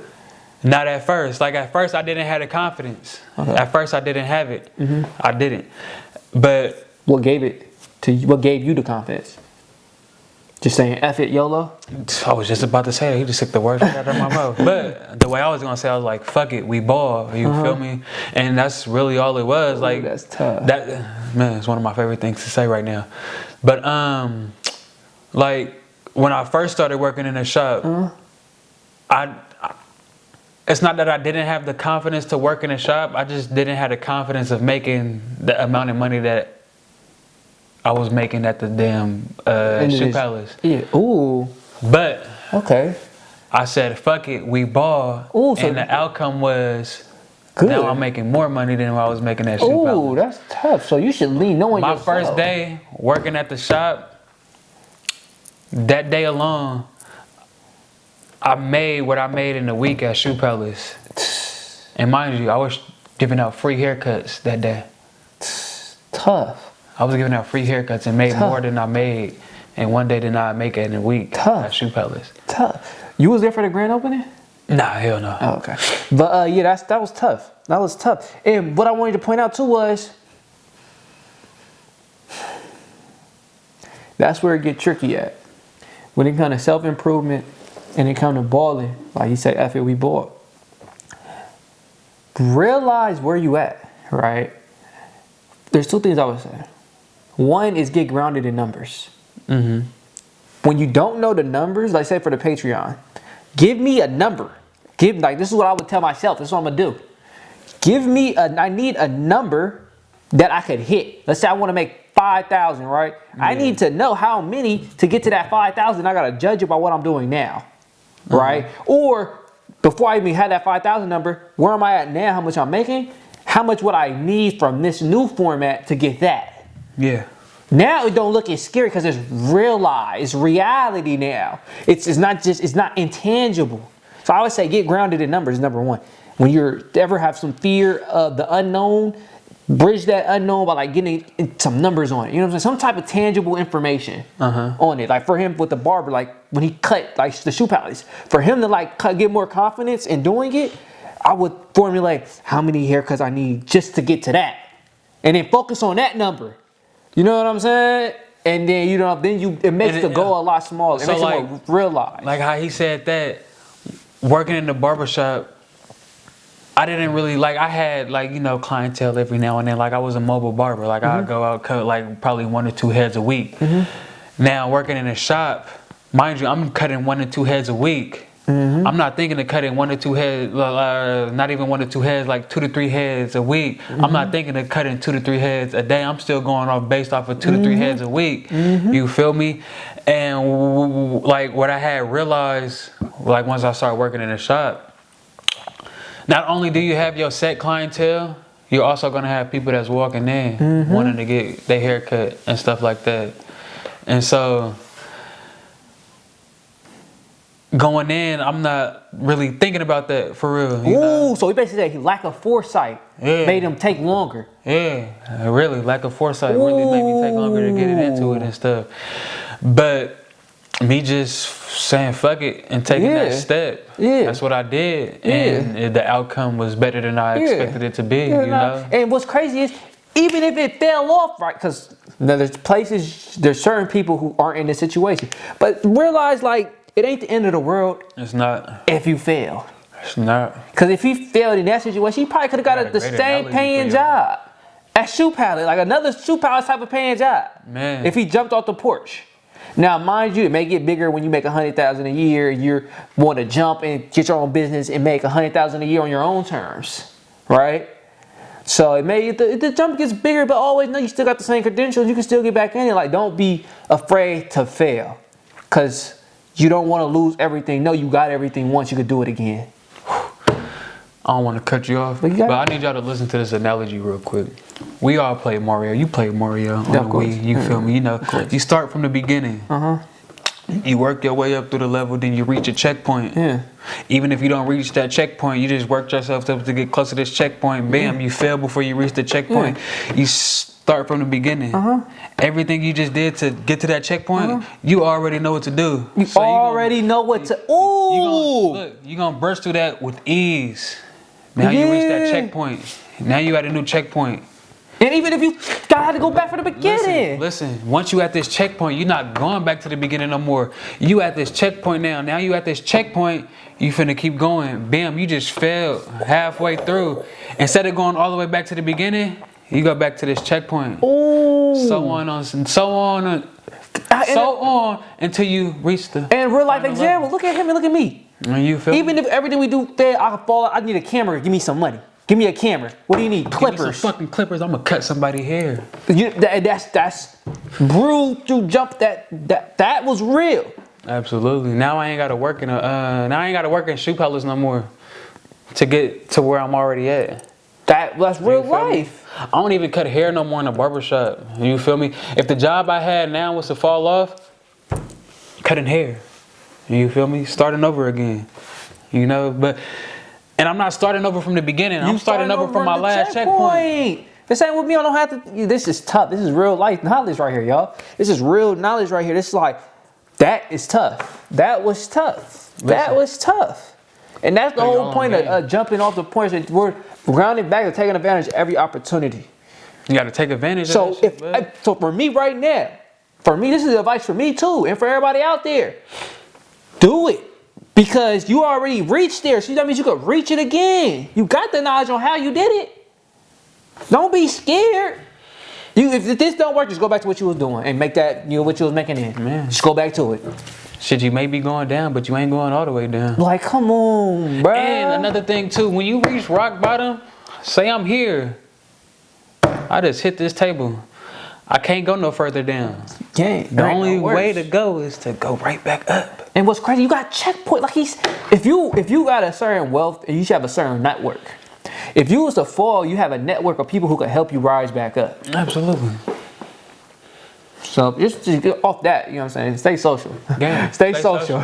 Stay social because stay consistent. Yeah, that too. Because never let off. You know what I'm saying? Because you could fall off and then have a friend that's owning and help you, front you this, front you that. Do whatever you gotta do. Lent you a couch. Like, stay social, stay consistent, stay positive, stay loud. You know what I'm saying? Stay doing what you gotta do. It's a beautiful struggle. Yeah, you know what I'm saying? That was a beautiful thrive. You know what I'm saying? We going crazy out here, bro. We already got it. If this is right, then I'm gonna be that. No, be that now. And when you get that, it's gonna be even amplified. You feel me? So, you know what I'm saying? This is Life Unscripted, episode 6 with Tbuff. Missed out our co-host, but we still dropped a banger, y'all. Let us know how you think. Let us know how you support. We're gonna be back at it. Subscribe, like, and keep rocking with us, bro. We appreciate all the comments. Peace. You wanna say bye? Hey, man. I enjoyed talking to y'all today. Thank you for having me here. I really enjoyed it. You feel me? I had fun doing this, really putting the knowledge out there, helping y'all out. For a lot of people that don't understand what they can and can't do, but you can do everything. Don't ever say you can't do nothing until you try to do it. You feel me? We gave the gems. I appreciate y'all for having me here. Stay blessed as always. Subscribe. Follow me on the gram too. Subscribe to the channel. Our socials will be in the bio. Yeah, what he said. Y'all do that. Stay blessed always. Peace.